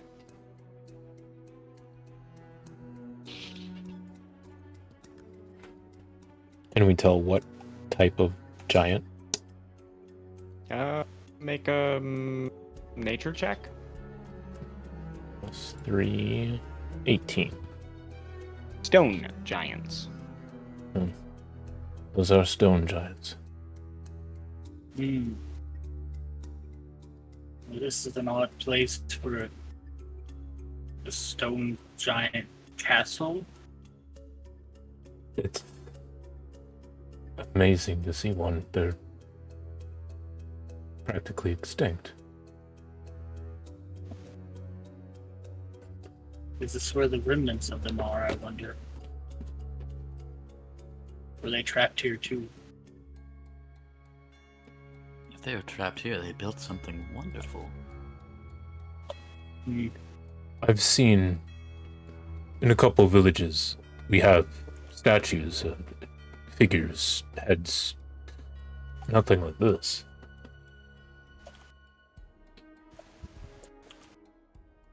Yeah, the statues loom overhead, and there must be dozens of them. This is a full stone giant castle. Yes. My father won't believe it. I don't think anyone would believe it. I hardly believe it, and I'm standing here looking at it.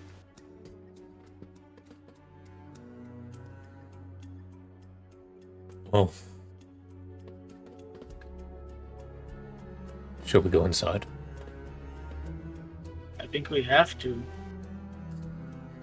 They said to take one step down, and we've done that. Unless Go for it. it's time to go forward and find the seed. Oh, if there are giants here. Mm. I hope they're not mad. Who knows? If they've been here as long as it would take to carve something like this, we can only hope that there's still a modicum of sane left in them.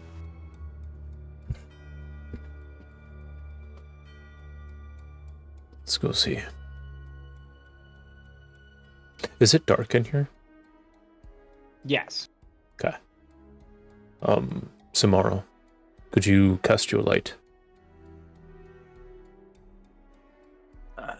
Yes, of course. I'll cast light on Vimak, what funny object do you want? Just put it on me. I'll touch Vimak and make him a glowing purple. I think you can touch his clothing. Oh, the clothing, yeah. Object. Yeah, but you can't touch him. Right, So you touch his ah. clothing, and it will glow a purple color.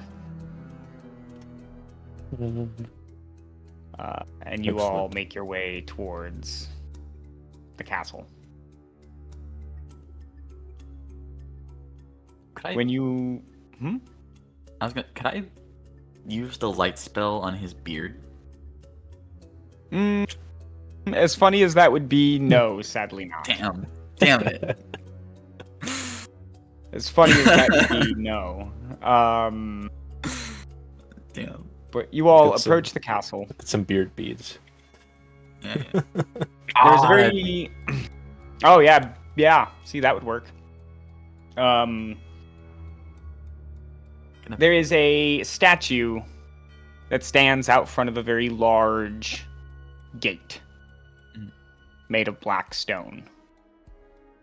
There are glyphs and different inscriptions that are spread across the stone, as well as several different carvings in the stone door itself, depicting giants, presumably. As you all approach, the statue in front of the door begins to speak.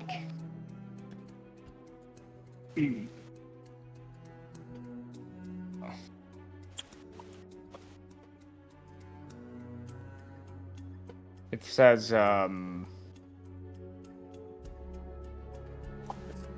it speaks in Giant. Does anyone know Giant? Yes. Okay. Nope. Okay. So Vimak, you hear in Giant,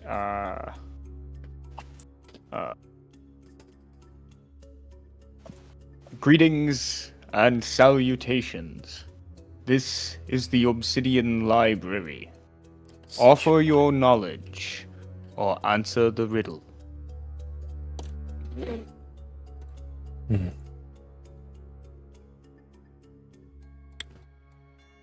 This is a library.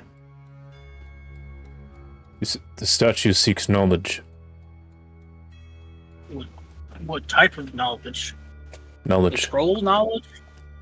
Vote. Anything to share with it that might not be inside the library. Will I have a... Does anyone have a copy of, like, a book? I do. I have my holy text. I have the last song. I could hand that over, I guess. So, then Mock, see if that counts. Take the book. Saiyan Giant, greetings and salutations. We offer the book, what was it called? The Song of Harmony. The last song. That's right. Cataloged. They have it. Ah, I forgot. I have a book of dwarven history that I took from home. Well, specifically the history of the hill dwarfs from the area around my village. Saiyan Giant to the statue. We also have in our possession a book of history of dwarves, hill dwarves, around the area of, where is it? Black Reach Mountains. Black Reach Mountains. Denied. Denied. That's just rude.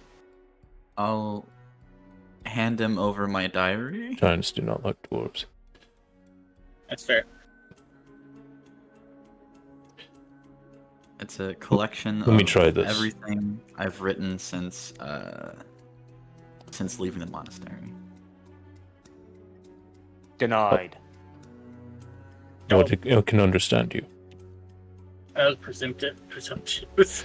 There's also a ritual, or a riddle, that we can solve. I mean, we can attempt the riddle. I mean, really, the only other thing we give them is the scroll, and I feel like we I should don't think we should, no. Denied. But they're like, nope, already got a copy. We actually have like 10 of those back there. Like, we don't need another one. Don't want it. But I guess we could try the riddle. I'll say in Giant to it. We will try the riddle. I mark all things, but I leave no scar. I cannot be seen, yet I shape what you are. I am lost every moment, yet I never die. What am I? That is the past. I was repeating that in common as it was going. Yeah, you're translating. I agree it has something to do with time. It definitely has something to do with time. You are correct, it marks- is lost every moment. But it's always here. Hmm. It's marks every person. Everybody has a past, What has a past? but it leaves them scars. The past can leave scars. Well, But not physical scars, though. it's Mental and true. emotional, maybe, but not physical. What was the Could it be other the future? Hmm. Everybody has a future. Everyone has a future. It leaves no scars, because it's the future. And it's always here. Because there's always a future. Yes. Seems like the best to me. It's just like a 2 out of 3 times type of question. It could also be the present because it's being lost every second. This is true too. Is it just time? Is it?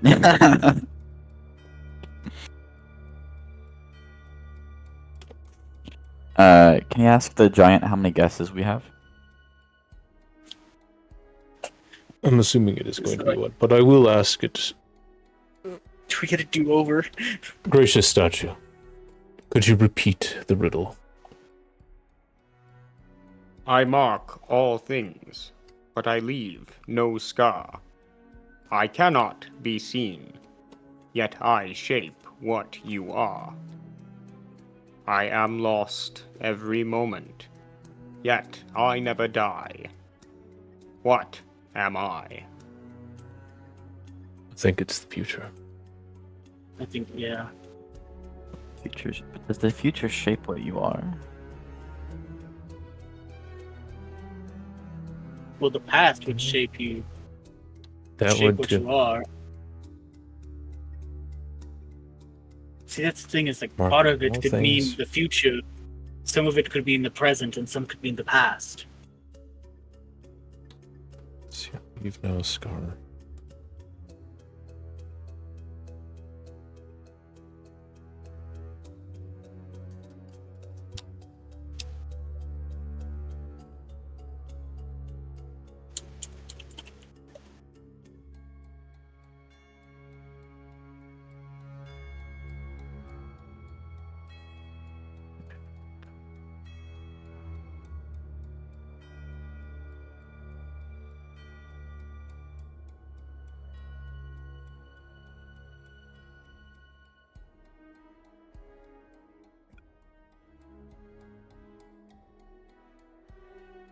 Past doesn't die, it just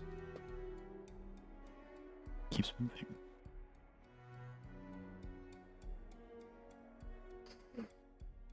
Yeah, the past is relative in terms of the amount of time. Technically, every second that goes by is now the past, and every second before that is the future. Maybe you're right that it is just time. Should we try it? Sure. We'll say to it in giant time. The doors crack open. Nice. Let's go. Hey, oh, We're overthinking it for a while. yeah, we were. Which aspect of time?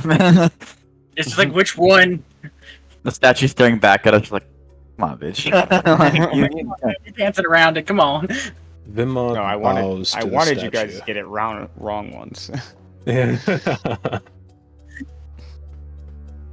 All right, so the doors crack open, and as they do, standing in the large doorway is two stone giants. Both of them wearing the same kind of garb that has been displayed on every statue. Okay. You Okay. can see that their heads are very malformed, Oh no. as there are pieces of metal, bars and plates in certain spots that wrap around their head and have been bolted to their very skulls.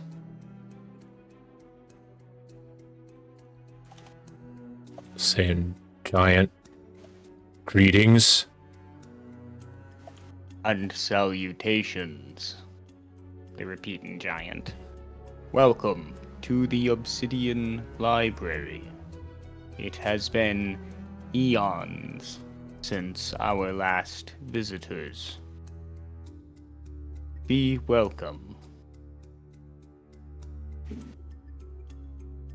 It's most appreciated. Thank you for your hospitality. Step forward, and they just kind of watch. We all As welcome you you. all come in. Hey, Mark, do you think they have library cards for this? It's like a checking out book kind of situation. Well, he said that it has been eons since their last visitor. I don't think they are. I don't think they have the Dewey Decimal system. Mm. Right. Hasn't been invented yet for them. We catalog our books meticulously. Oh. As they kind of walk behind you guys.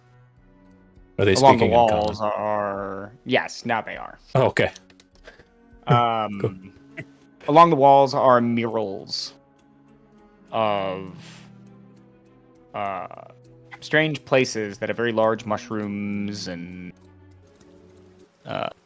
there are depictions of humanoid creatures. Some of them look like dwarves. This is a mural of Underdark history.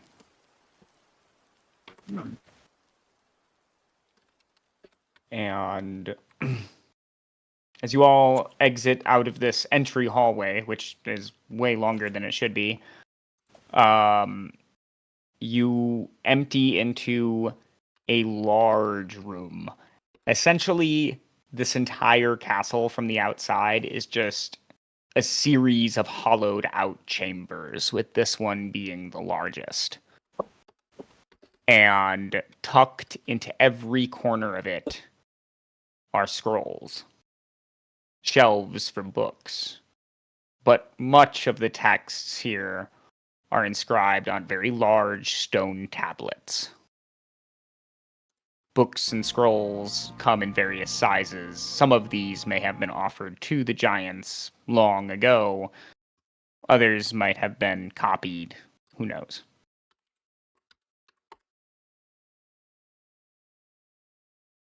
The giants turn to you and they say, "It is clear from your complexion you come from the surface. What happens above?" Oh.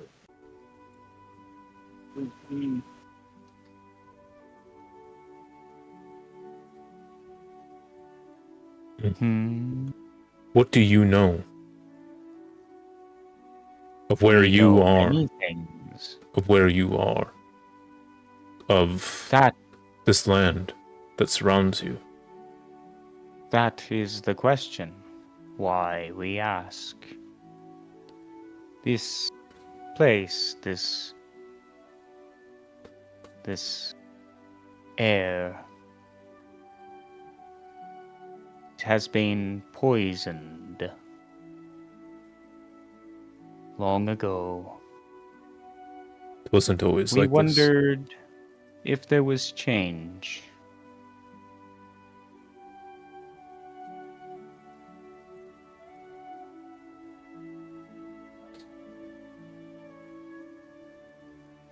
Apologies, in order to answer your question, there are a couple more questions that I would ask. Do you know anything of the outside of at all? Or Very only little. this chamber? We were born here, and we will die here.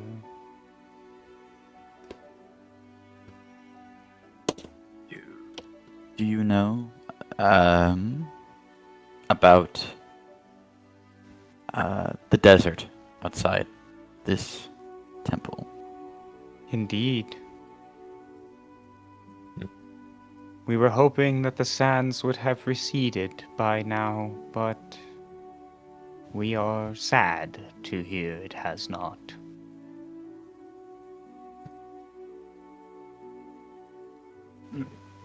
How long has the sand been here? Eons. Time is a distant thing here. It does not flow. No.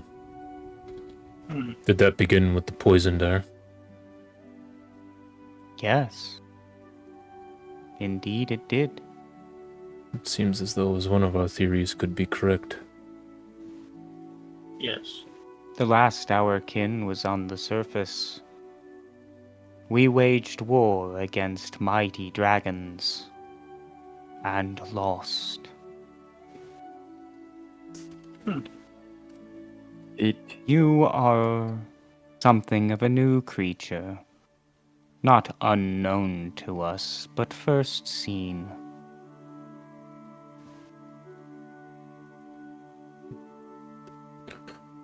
There certainly has been something that has happened to this place.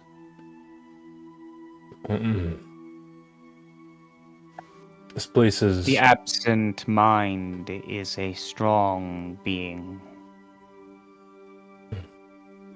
It is custom here at birth for every child to bear their headband, to keep their mind to themselves for a time.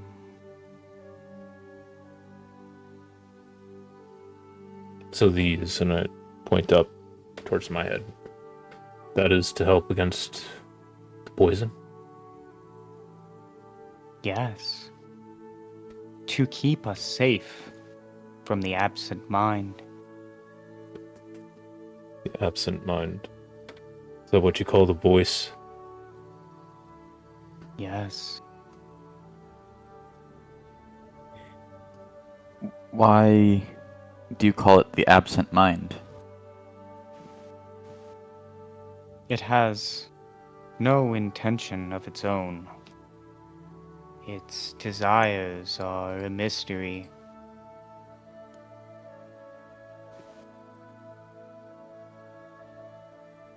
There is no body to this mind, and no purpose. Absence.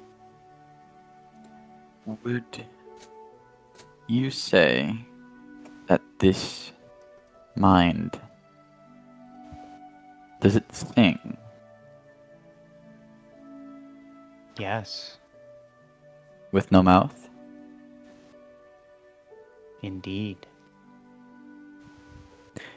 Do you know if it can see? It sees all. And yet it has no eyes. No form of its own.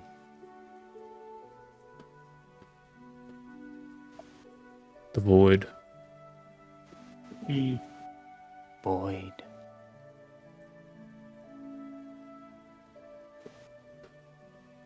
Do you know of the story of creation of Nafis? It is well catalogued here. Our memory stretches back to the beginnings of time. Could this voice, the absent mind, and everything that you all know, could it be it? The void. Perhaps. If it is, then our time here is done. It is not. Oh, but it would be. We are to keep watch for the last visitors to our library. It is recorded. Your Do you time is believe we are done. the last? Perhaps we will know once you depart, for we will then succumb to the absent mind. It is, after all, just us left, and they turn and look at each other. Is there any knowledge in particular you were supposed to impart on the last visitors? No, we were merely to stay sound of mind, and to guide them through the different levels of books and scrolls. We were told they would know what they were looking for.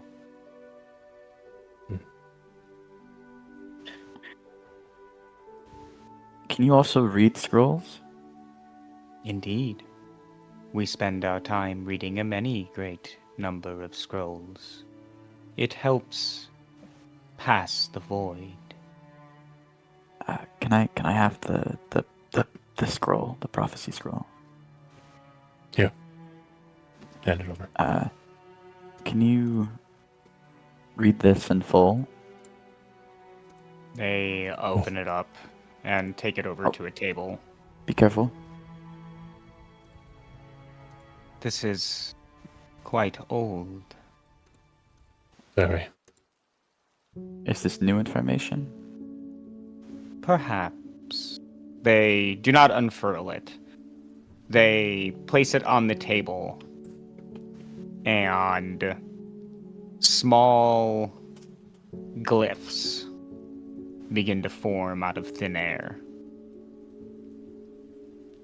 They close their eyes, and these glyphs form different shapes before finally spreading a text out in the air.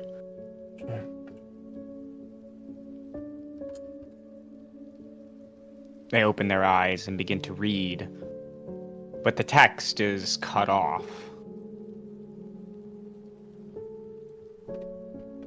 This is a prophetic scroll, one touched by the divine. This cannot be understood by those it is not meant for. Do you understand its readings? We've begun to, since it is a delicate scroll, we've only been breaking down parts of the scroll. We believe we understand the parts that we have read, though we've yet to take a full picture.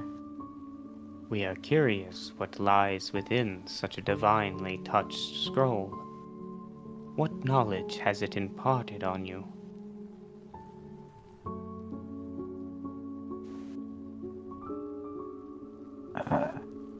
Get out the transcript.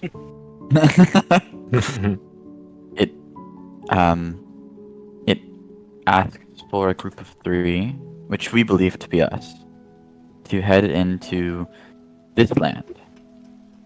The land of sand.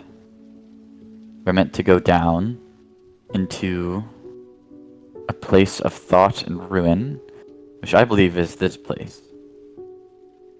And it is guarded by one, or at least, I believe this is the place we're supposed to go. A hall of thought and ruin. Past the graves of voices to the cradle of silence. It wants us to find the song of creation. The first song They that was both look at spoken each other and sung. and look back. The song of creation is not something that is together. Would you happen to know anything about the seed of harmony? The seed of harmony refers only to the song of creation, at least its shards. Because the first song was sung together. We believe that the song of creation is guarded by the absent mind. You would be correct to assume so. The absent mind would hunger for something as powerful as the song of creation. Even a single shard can be powerful. Yes. We believe he's guarding the verse first spoken by Eldar. Or the other voices joined in. Your riddle and prophecy suddenly rings a much great and heightened deal of sense. Eldar took the form of a dragon in many myths. A dragon, now controlled by the absent mind, guards the shard of creation. Dragon. Once a great friend of ours. Now sadly twisted, manipulated, and warped. Not only by the absent mind, but the power of the shard.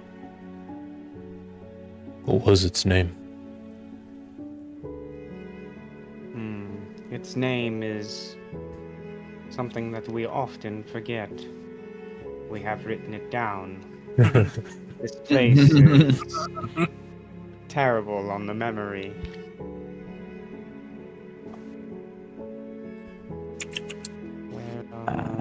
Where on God's green earth is the... Don't you mean on Elder's Green Naphis? Yeah.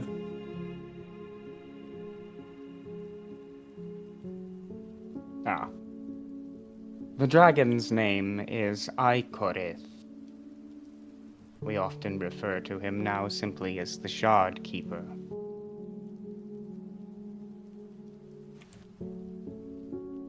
This library once held the shard in its possession, but since stolen from us, the shard has moved to 5 separate locations. We track its movement meticulously.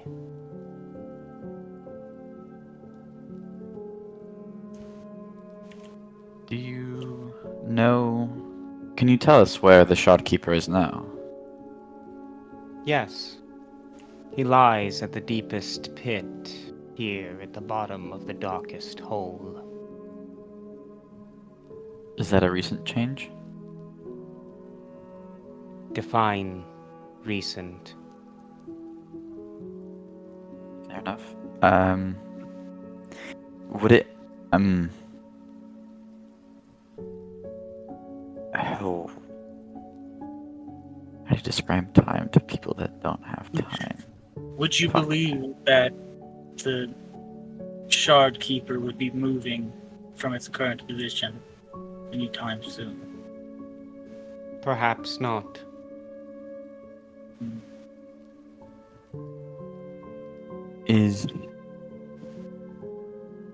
Do you have the concept of seconds and hours, right? No. What are seconds and hours? Can I break it down? The concept of time? Sure. Roll, I don't know, persuasion check. Okay. Hold on. 6, hell yeah. Alright. I'm gonna cast guidance on myself as well.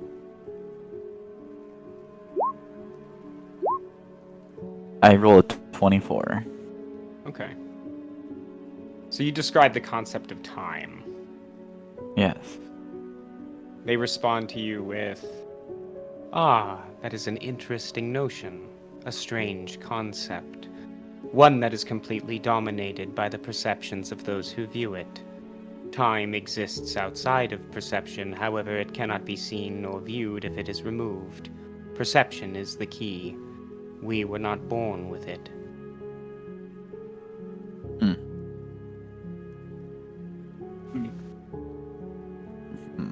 Our perception at a young age is dominated by the absent mind.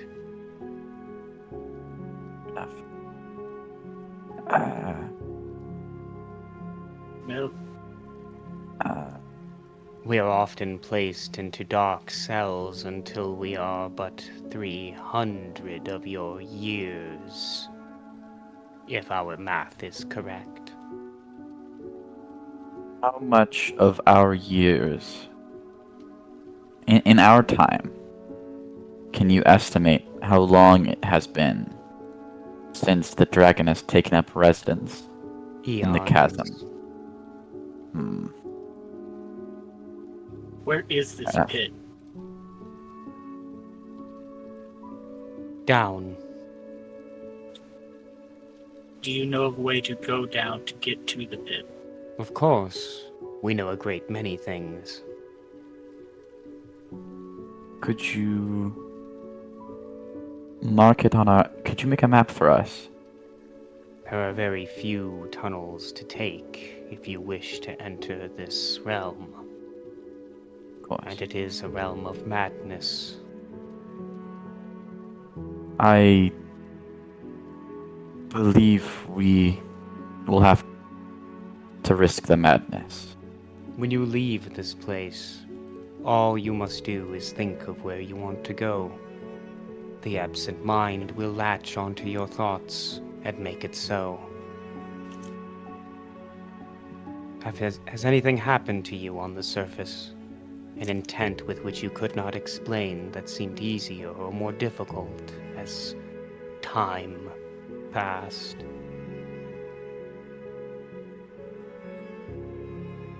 Yeah.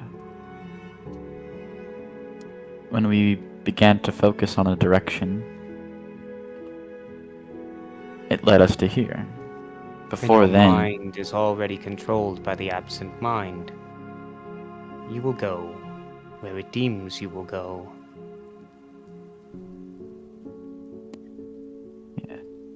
I'm afraid we'll have to let the absent mind control us in that manner. It already is. It says here in our second sorry. Oh, nothing. I was just making noise. It says in the second stanza, the second verse, that we will have to crawl where light won't reach through chasms red with silent speech, only the dark and the chorus be stirred, not by living but by the herd.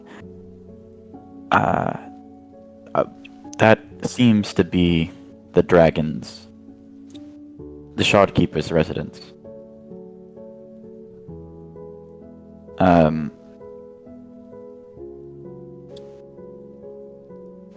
It says that this chorus can be stirred not by the living but by the herd.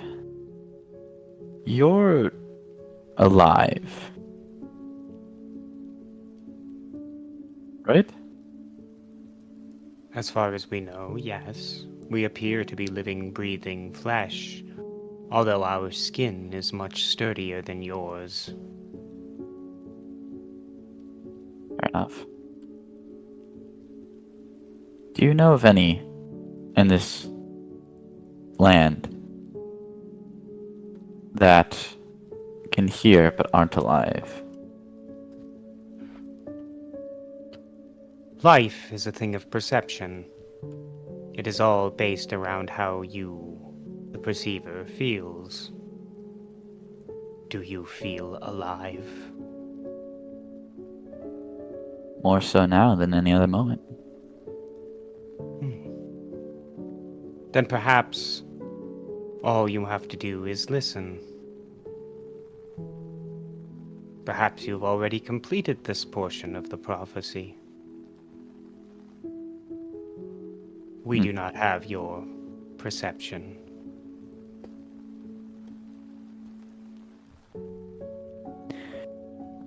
Then I believe we know where to go.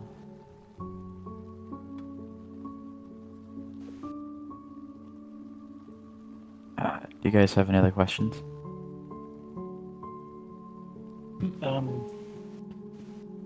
Do they know anything that would help us against the dragon?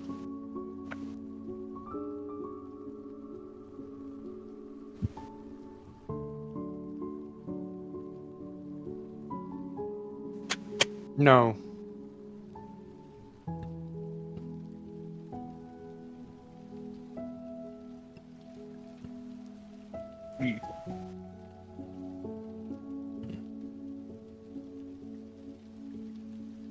Well, Before the poison and everything, what was life like in this area? Were there mainly stone giants and green? It was very green. That is all our collective memory can recall.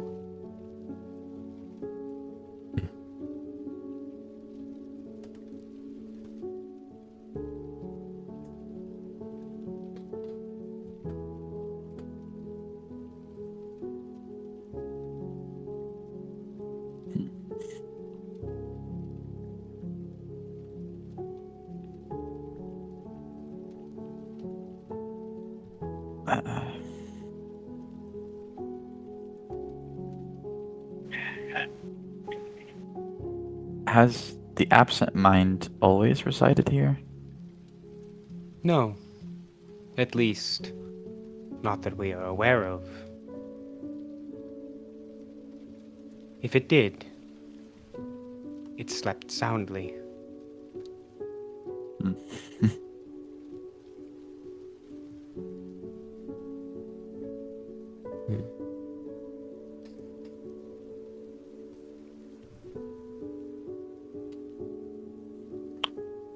What type of knowledge is contained inside this library? Vast amounts of knowledge left behind from the ancient world, and even some knowledge smuggled in from the outside now rests upon these shelves. We move quietly among the sands every couple 100 years, if our math is correct. And they look at Samara and then turn back to you. We gather as much information as we can before we descend again, and then we wait.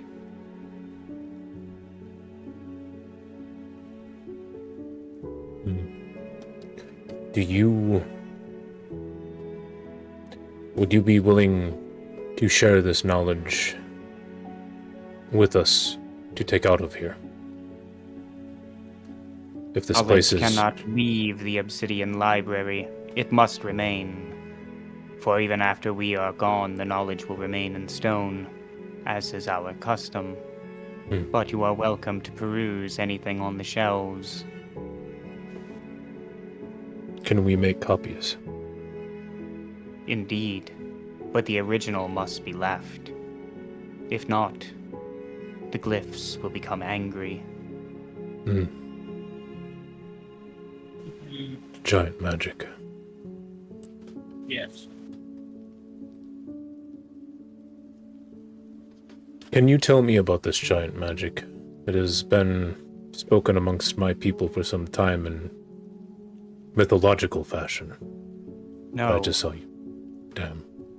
It has taken on a myth of its own, even for us. This magic was crafted at the beginning and the founding of the Obsidian Library. We do not have this knowledge. It resides here. Even we are subject to its rules.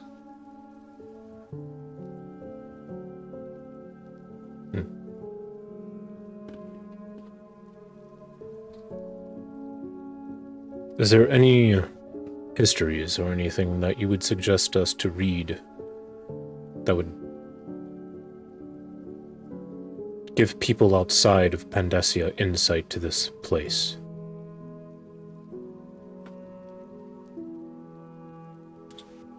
Truth is often a cruel mistress, and she is only gifted by the absent mind in this realm. Truth, the kind you're looking for, must be begged for. And we do not beg, so we do not have it. Understand.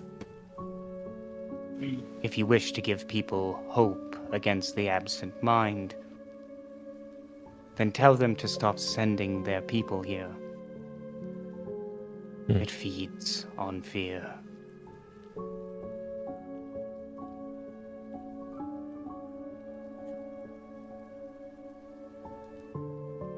Have we been feeding this thing's souls all these years? They look at each other before they turn back, and they just give a nod. A growing hunger, a bottomless pit. Would you be willing to give a written testimony to the people of Nafis? They look at each other before they look back at you again. What precisely are you asking us? To write about you, your life, who you are, why you're here, what you know of this place, that it's real, what you believe that we've been doing with our prisoners.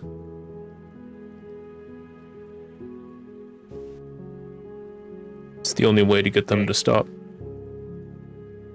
One piece of it, at least. You kind of up and down, and what makes you think you'll leave this place alive? Chosen by the absent gods. mind does not allow those to leave.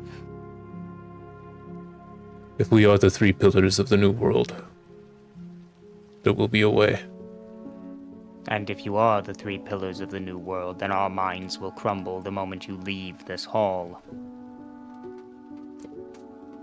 Even with a written testimony, we wouldn't remember writing it. What good would it serve you? It would serve the people of Nafis. It wouldn't serve me. It's for their own good. They both turn around, walk towards the shelves, and pull out a large stone tablet and place it over on a long black stone table. What would you like it to say? Just. This is the written testimony of the stone giant watchers of the Obsidian Library, nestled within a mountainous region within the realm that is named Pandessia. They begin carving it out. And you fill in whatever you would of anything that you could of Pandessia.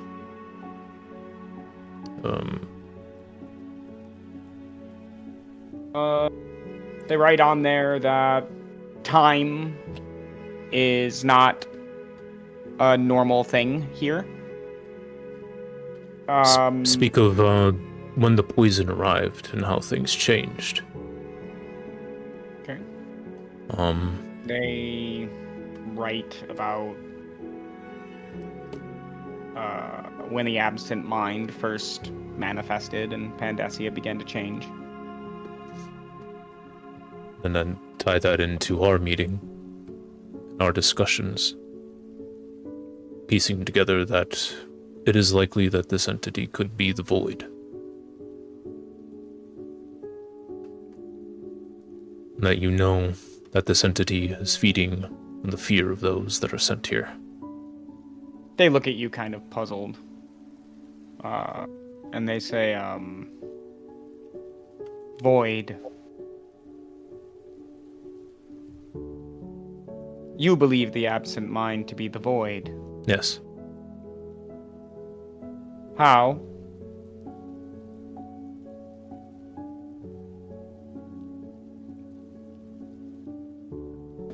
Through what it has said itself in connection to the histories of creation.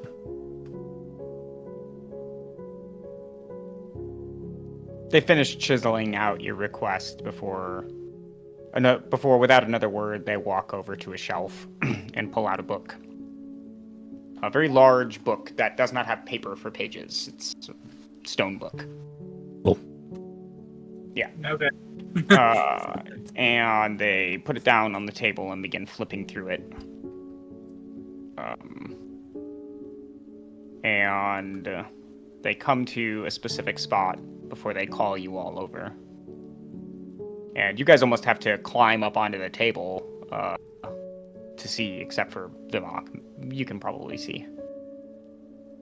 But as you all pore over the page, quote unquote, you can see that this is an early recollection of Pandessia's change from some distant scholar long ago. And it speaks of frequent headaches and blood coming from different orifices of the body, as well as the plants withering and dying before the ground gave way to pearlescent white sand.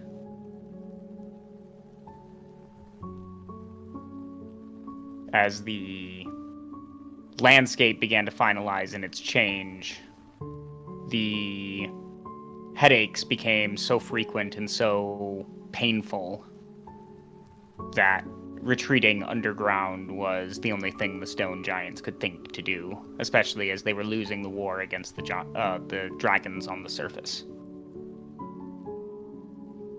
So they retreated and did not emerge for a very long time, long after Pandessia's transformation was finalized.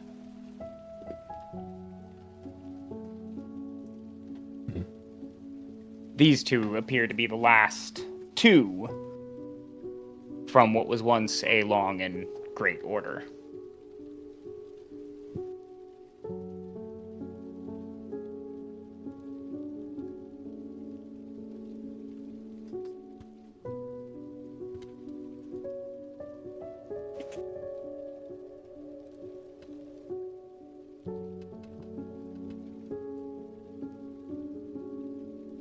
would do well to include this information.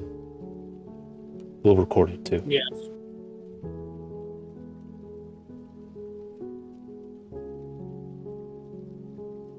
Okay. So, you guys as a party have time to, I guess, look over certain books if you wish, or try to gain some different kinds of knowledge or insight on certain things. This is kind of your chance to do that. This is like a port in the storm. Yeah. So, long rest again if you need it, which you don't. Well, you know. This was technically where you guys were supposed to long rest, but we didn't. I just let it go. I mean, I let it go because I wanted the break. I wanted you guys to be able to get up. In our defense, we were entering a blood cave. Yes. Yes. Yes. Blood cave Yes, usually in your bad. defense. Yeah, in your defense, yes. Blood caves are bad. Well, Vimak would definitely be interested in anything on stone giants. If they have anything. Oh, they have a lot on stone giants. There's tons. Oh yeah. You've got the lore of stone giants at your fingertips here. Becomes a stone giant historian. Mara's gonna Time look doesn't exist here. We're into. in the hyperbolic time chamber. Become Super Saiyan. Level up to 20 here. Just like fucking speed reading through all of this stuff. So I know we're technically not doing milestone stuff yet, but how much XP do you guys need to level? 1400. 1400? Okay, that's simple enough. Just take 1400 for the trip across Pandessia, getting over some of the other challenges. You guys didn't interact with the monolith or anything, but that's okay. Send me to level 5. In our defense, monoliths are bad. Yes, they are. Yes, they are. I'm not saying you guys made a bad decision. It was good. Okay. Level ups are done. Everyone is at level 5. The stone giants are kind of always nearby, but you guys are more than welcome to research using this library. We will be using Xanathar's Guide to Everything and their rules about research. If you want to look up anything like super deep.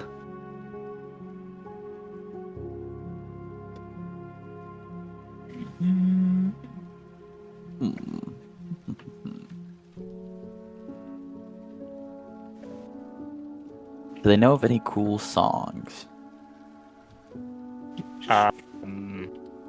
Probably. There's probably lots of different songbooks or hymns or something to be found here.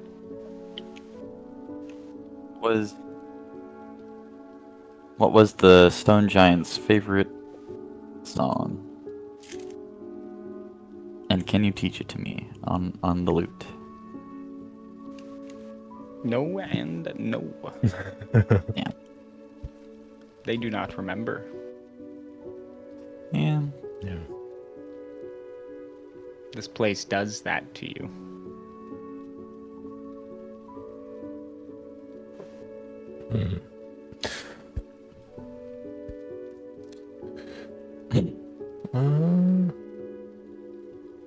Could I don't really have any knowledge of that trade to begin with.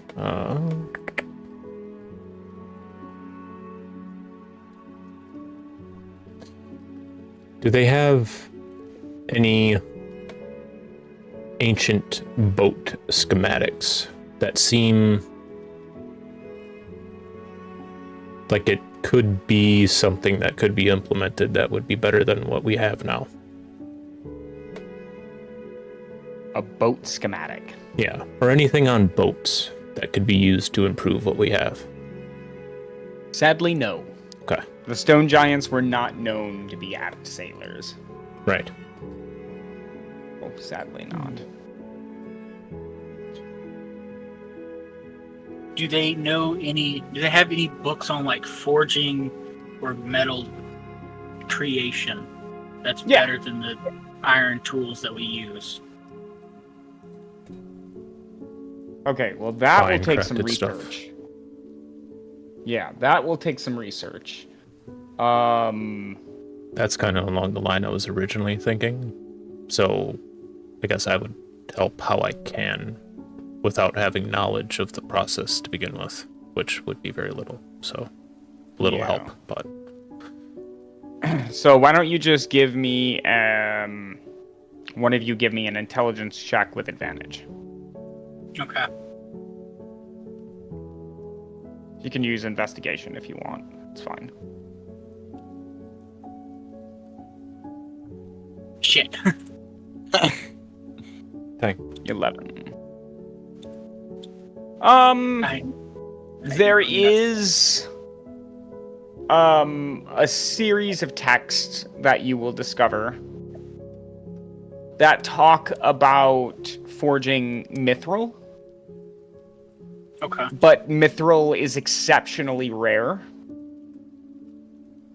And it is known to come from the sky. Mithril is not found naturally on Naphis. Oh. It comes in the form of meteorites.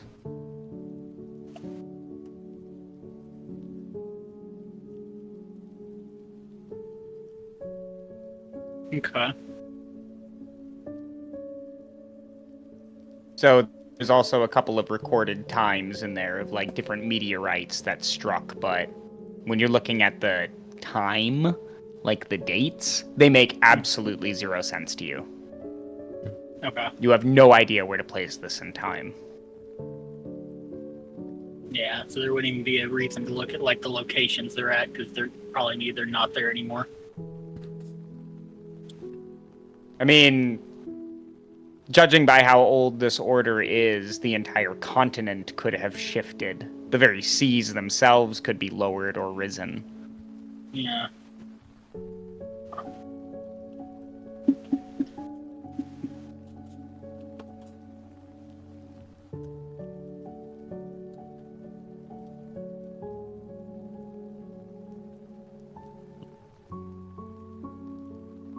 I guess Vimak would be reading through the stone giant histories then.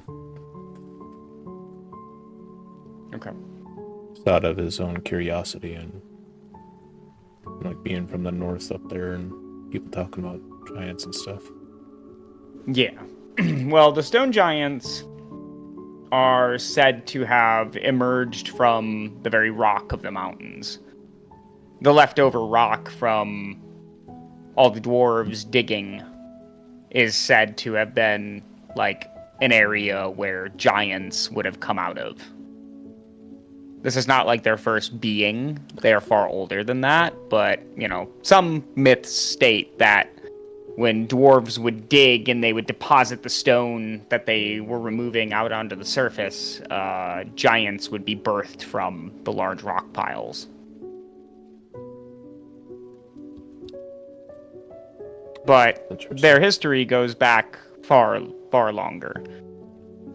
In their recorded history, giants are some of the first creatures to walk the face of Naphis alongside the dragons, but this was long before they could fly. They were large, lumbering lizards that crawled across the ground. And in their earliest stages, they were quite easy to hunt, because they would drag their engorged bellies across the ground and leave a trail.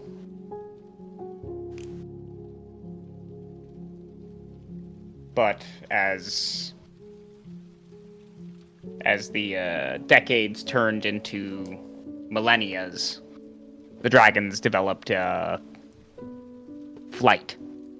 They grew wings. This started in the north until their species propagated this new adaptation. This made it much harder for giants to fight them, and eventually they would lose, retreating to the deepest roots of the mountains, where even the dwarves wouldn't find them. This unfortunate group seems to have lost much of its own history, though, because they are so disconnected from the rest of their societies. And so much of their practices might even seem alien to stone giant communities.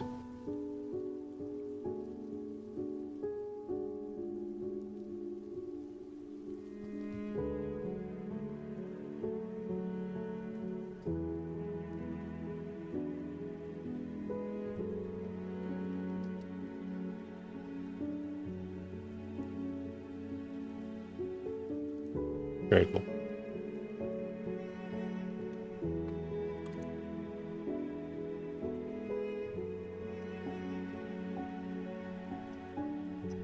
I will probably take some notes on that. Okay.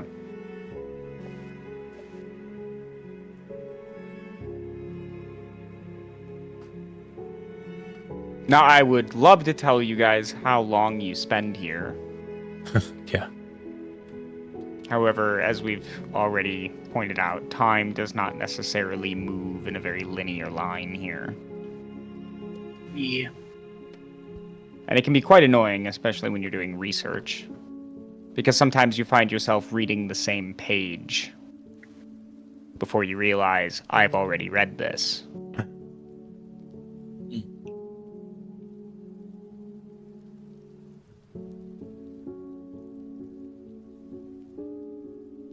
Sometimes you can forget yourself here.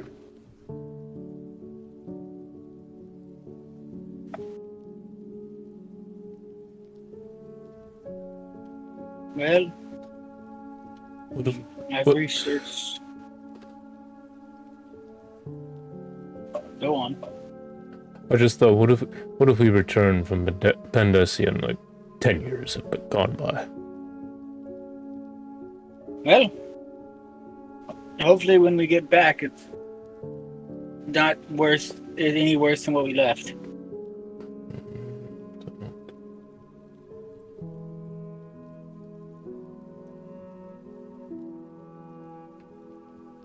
But who knows? The way things were descending, then there's no telling.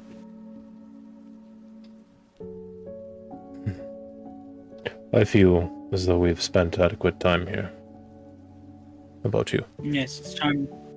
It's time to go find this dragon and get this shard. Dragon. I'm glad I have all these nets. Yes.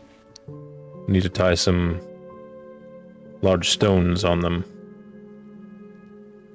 Well, we'll have time before we get to the pit.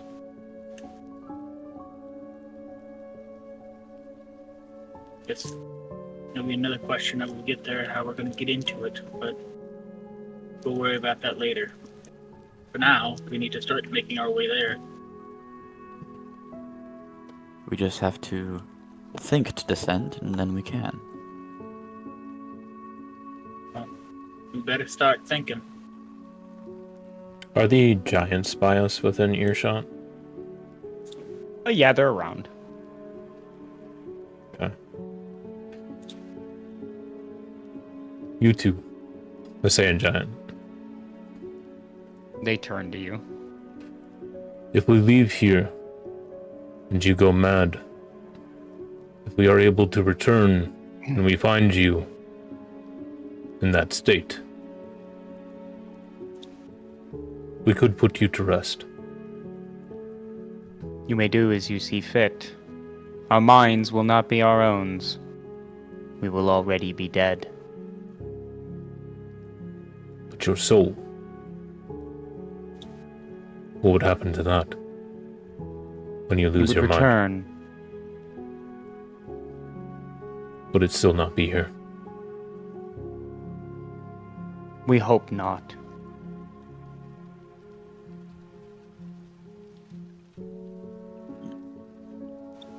I take no pleasure in it. There's only one way to make sure.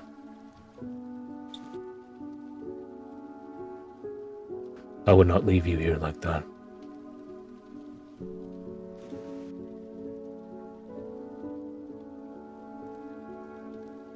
They just stare at you.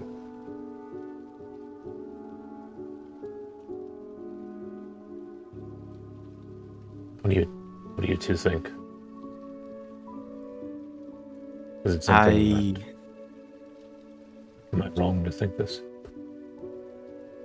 No, I don't think you are. they seem to be the last of their kind.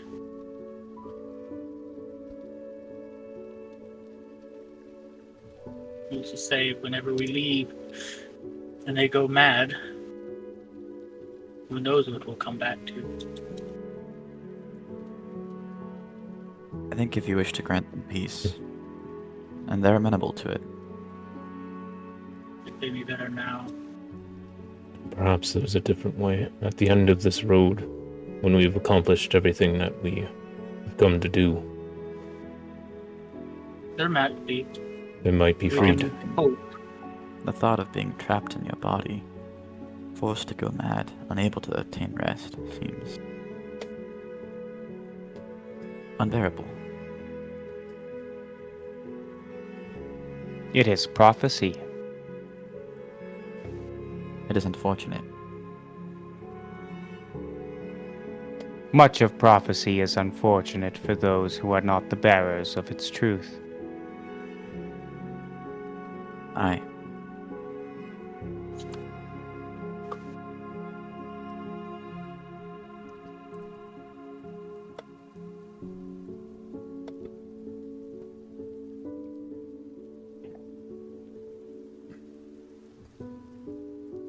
If you wish to, I'm torn between coming back to check on them and letting it be in hopes that we can change it and free them at the end of this. We can hope. Hopefully, once everything is done, and if we are able to complete what is needed, we might be able to help them. At least give them peace.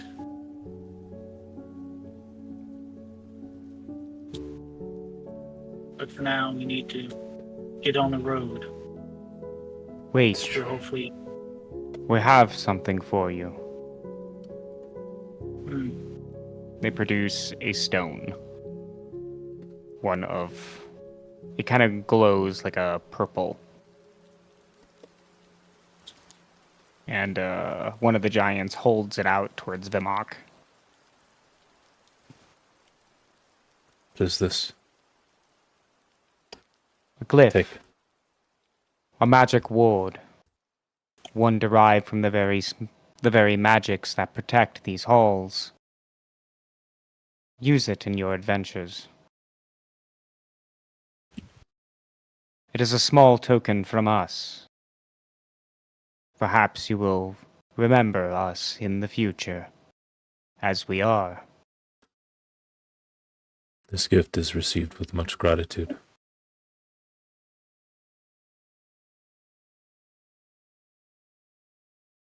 We will do what we can. If there's a way to save you, we will.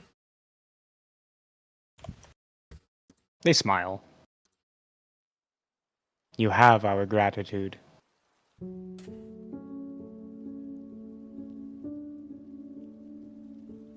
The path to the dragon is dangerous. You will likely go mad on your descent. Remember that what you see may not even be real anymore. You yourselves may not even be real. The strongest thing a person can take with them is their wits. In this, you will be robbed blind.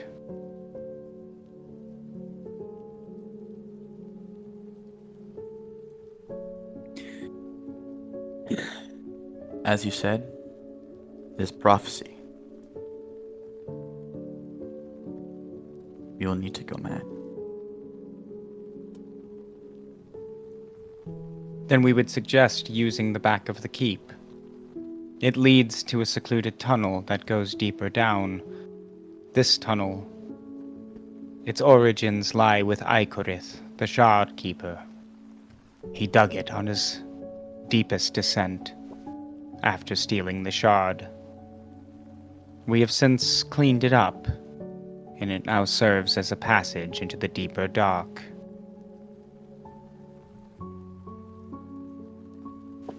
Then we will use that to Do go the, deeper. do the stone giants look to a particular god? If they do, they have not mentioned it. Okay. There is a mention in their histories of them worshipping a god, but they cannot remember his name. Alright.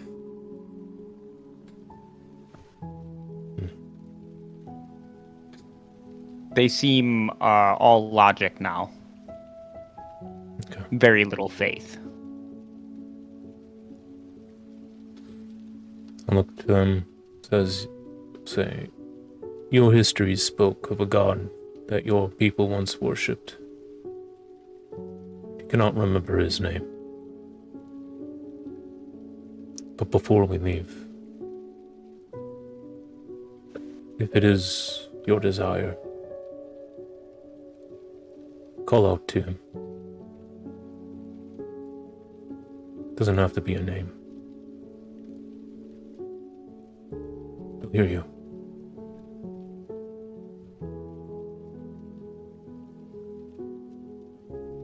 Your sentiment is much appreciated, and we will spend our final moments in prayer. However, prayer here stopped long ago, as it does not reach its intended destination. You speak directly with the absent mind when you open yourself to such a degree. Faith was abandoned here long ago.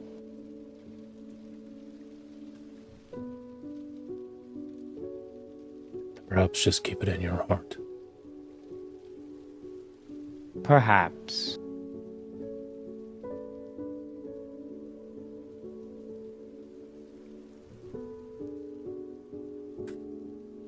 It was an honor to meet you. The honor is ours. Should go. They point down that way. The large doors. I'm sure a man of your size will not struggle. So they were made for me. Perhaps they were.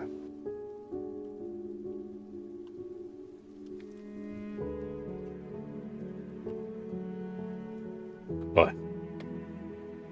Goodbye. As you guys go to leave the chamber, they pull up 2 chairs next to a table and sit down.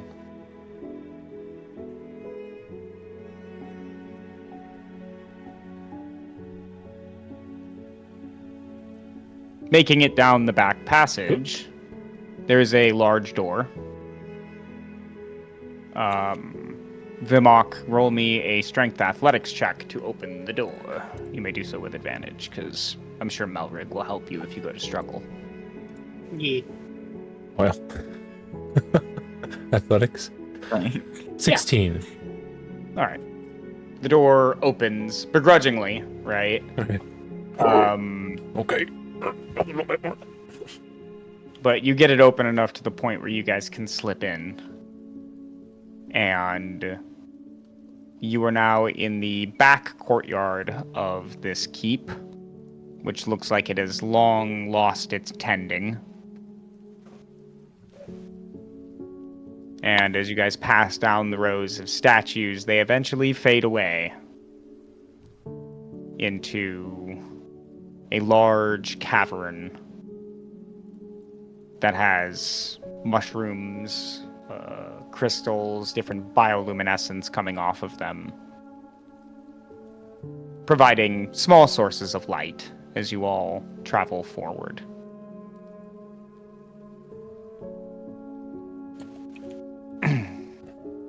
This does look like the descriptions of the Underdark. A little. Yes. Expected it to be bigger. I did too.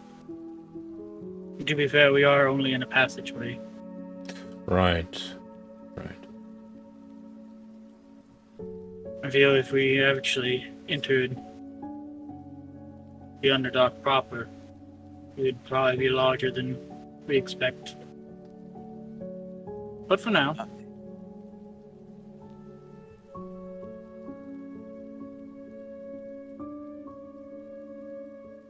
The tunnel eventually goes kind of vertical. It's difficult to find your footing. And so everyone will need to give me a dexterity saving throw as you make your way down to avoid taking a little tumble. I'm taking a tumble. 13. Yeah, you are. Dexterity saving throw. Dexterity saving throw. Yeah, that's a flat roll. 13. Oh, I have Okay. advantage on dexterity saving throws against effects that you can see while not blinded, deafened, or incapacitated. Does that apply? Sure. Doesn't matter. 13. Okay. So Melrigg takes a slight tumble, taking 7 It's the points legs. of bludgeoning damage Grab as he Soulstar. rolls down the tunnel, eventually coming to a stop as it flattens out and opens into a large cavern.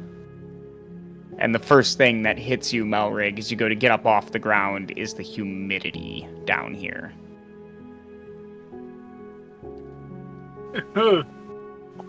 Your armor, your clothes underneath, everything feels heavier.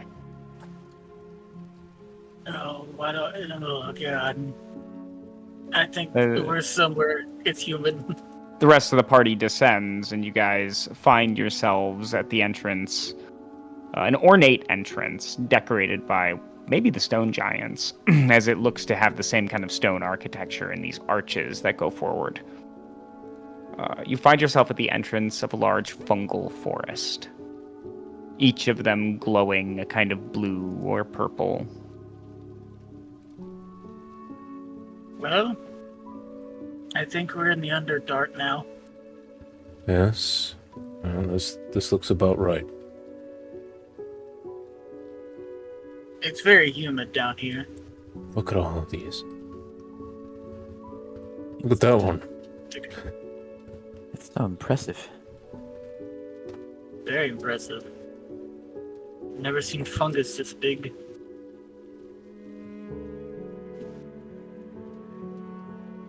You think it's safe to walk through? Alien. You know, I'm gonna put this scarf on. Do not breathe in anything. Probably wouldn't be the worst of ideas. I put mine on. Okay.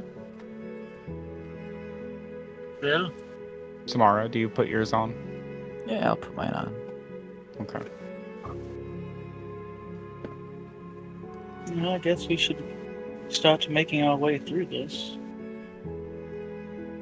There's You guys march into the fungal forest. Your boots eventually become painted with different bioluminescence as you step over the small mushrooms that are growing out of the ground.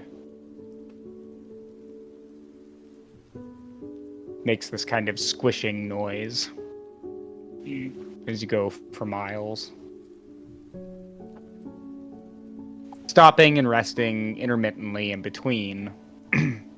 Strangely enough, even among all of this life, aside from the giants, this being the first kind of life you've seen, there's no animal calls. Everything here is still very quiet. Every now and again, you hear the shattering of stone as the cavern settles. But that's about it. The ground underneath your feet, however, begins to go from what was once a hard, rocky surface to ever softer ground. Until eventually your boots and your shoes sink into the ground at least 1/4 of an inch.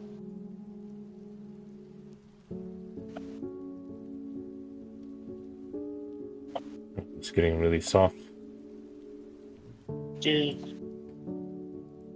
Feels like days you've traveled through here. But once again, you find that you do not get tired. You also find that you are not hungry.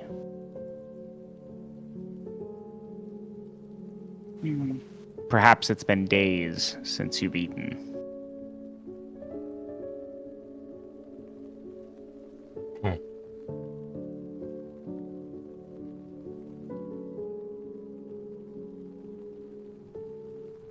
As you all march forward, the ground begins to let out this kind of wet, squelching sound with every footfall.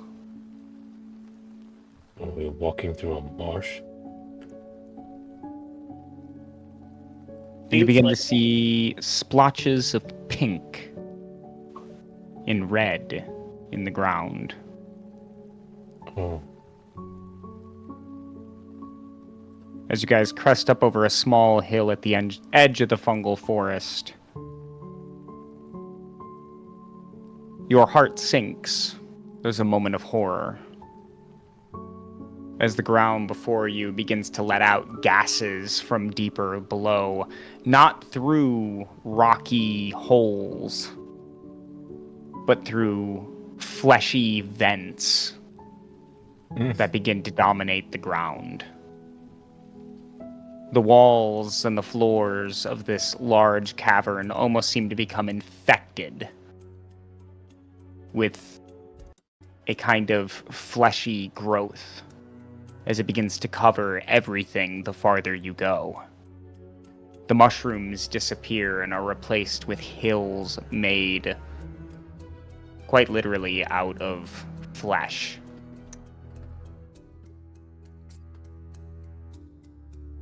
Huh. What? By all the gods. What is this place? Somewhere that the gods have never shined. Who could do such a thing? Who could create such a thing? Maybe a being that has no desires, just does.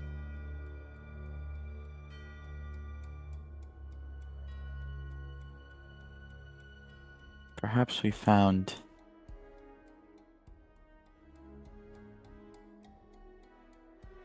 the chasms of red.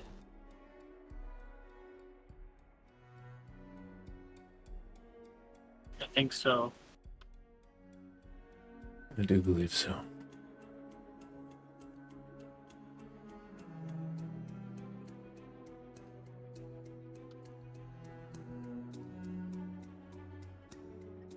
Maybe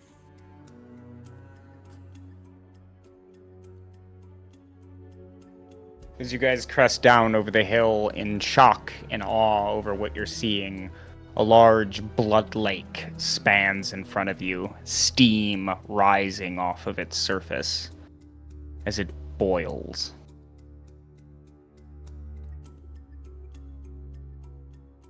that This boiling is blood. horrific. Don't want to get anywhere near that blood. I don't either. Unfortunately, I feel this is the way we must go to get towards the dragon. Put a circle around this lake. It's all horrid. Keep your wits about you.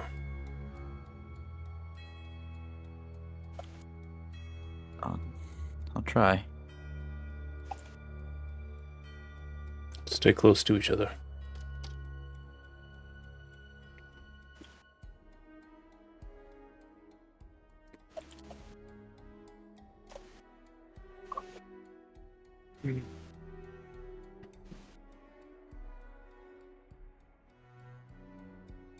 Well, which direction of the lake do we go?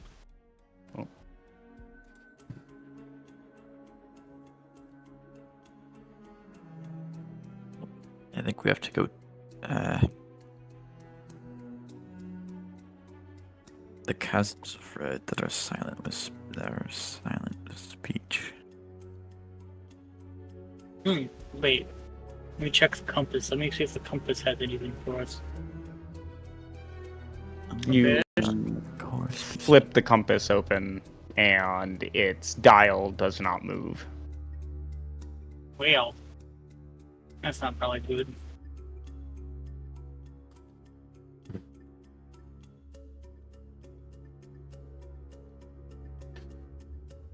It's as though there might be more land area that way. And stay away from the lake. That'd probably be our best bet. We need to focus internally on finding the chasm with the dragon. They mentioned the voice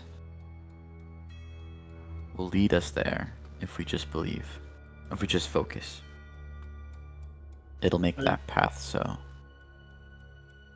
Matters not where we go, but the intention upon which we take our steps.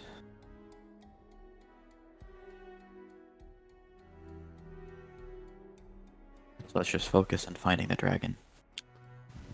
Alright. Yes. Then I, Vimak, am declaring I am walking towards the dragon. And I step forward. Okay. So the party steps forward, moving down the slopes and hills of the upper Underdark into the lower. And it is here where I think we will end tonight's session.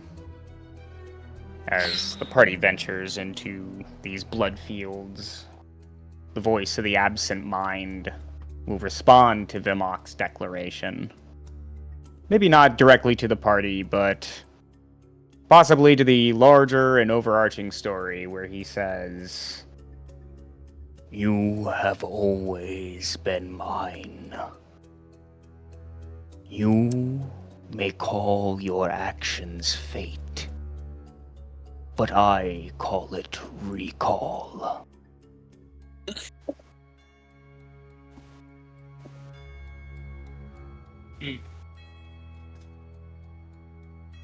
Well, he isn't wrong, because everything came from the void, right?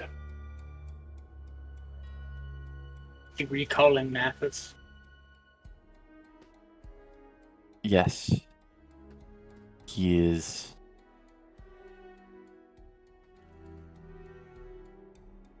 I think he was happiest when everything didn't exist.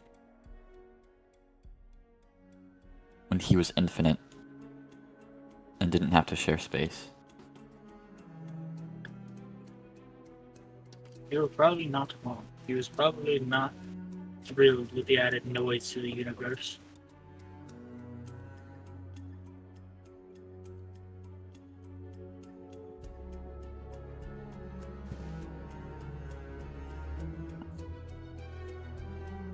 Well, he's gonna have to learn to share. I know. Let's hope he does.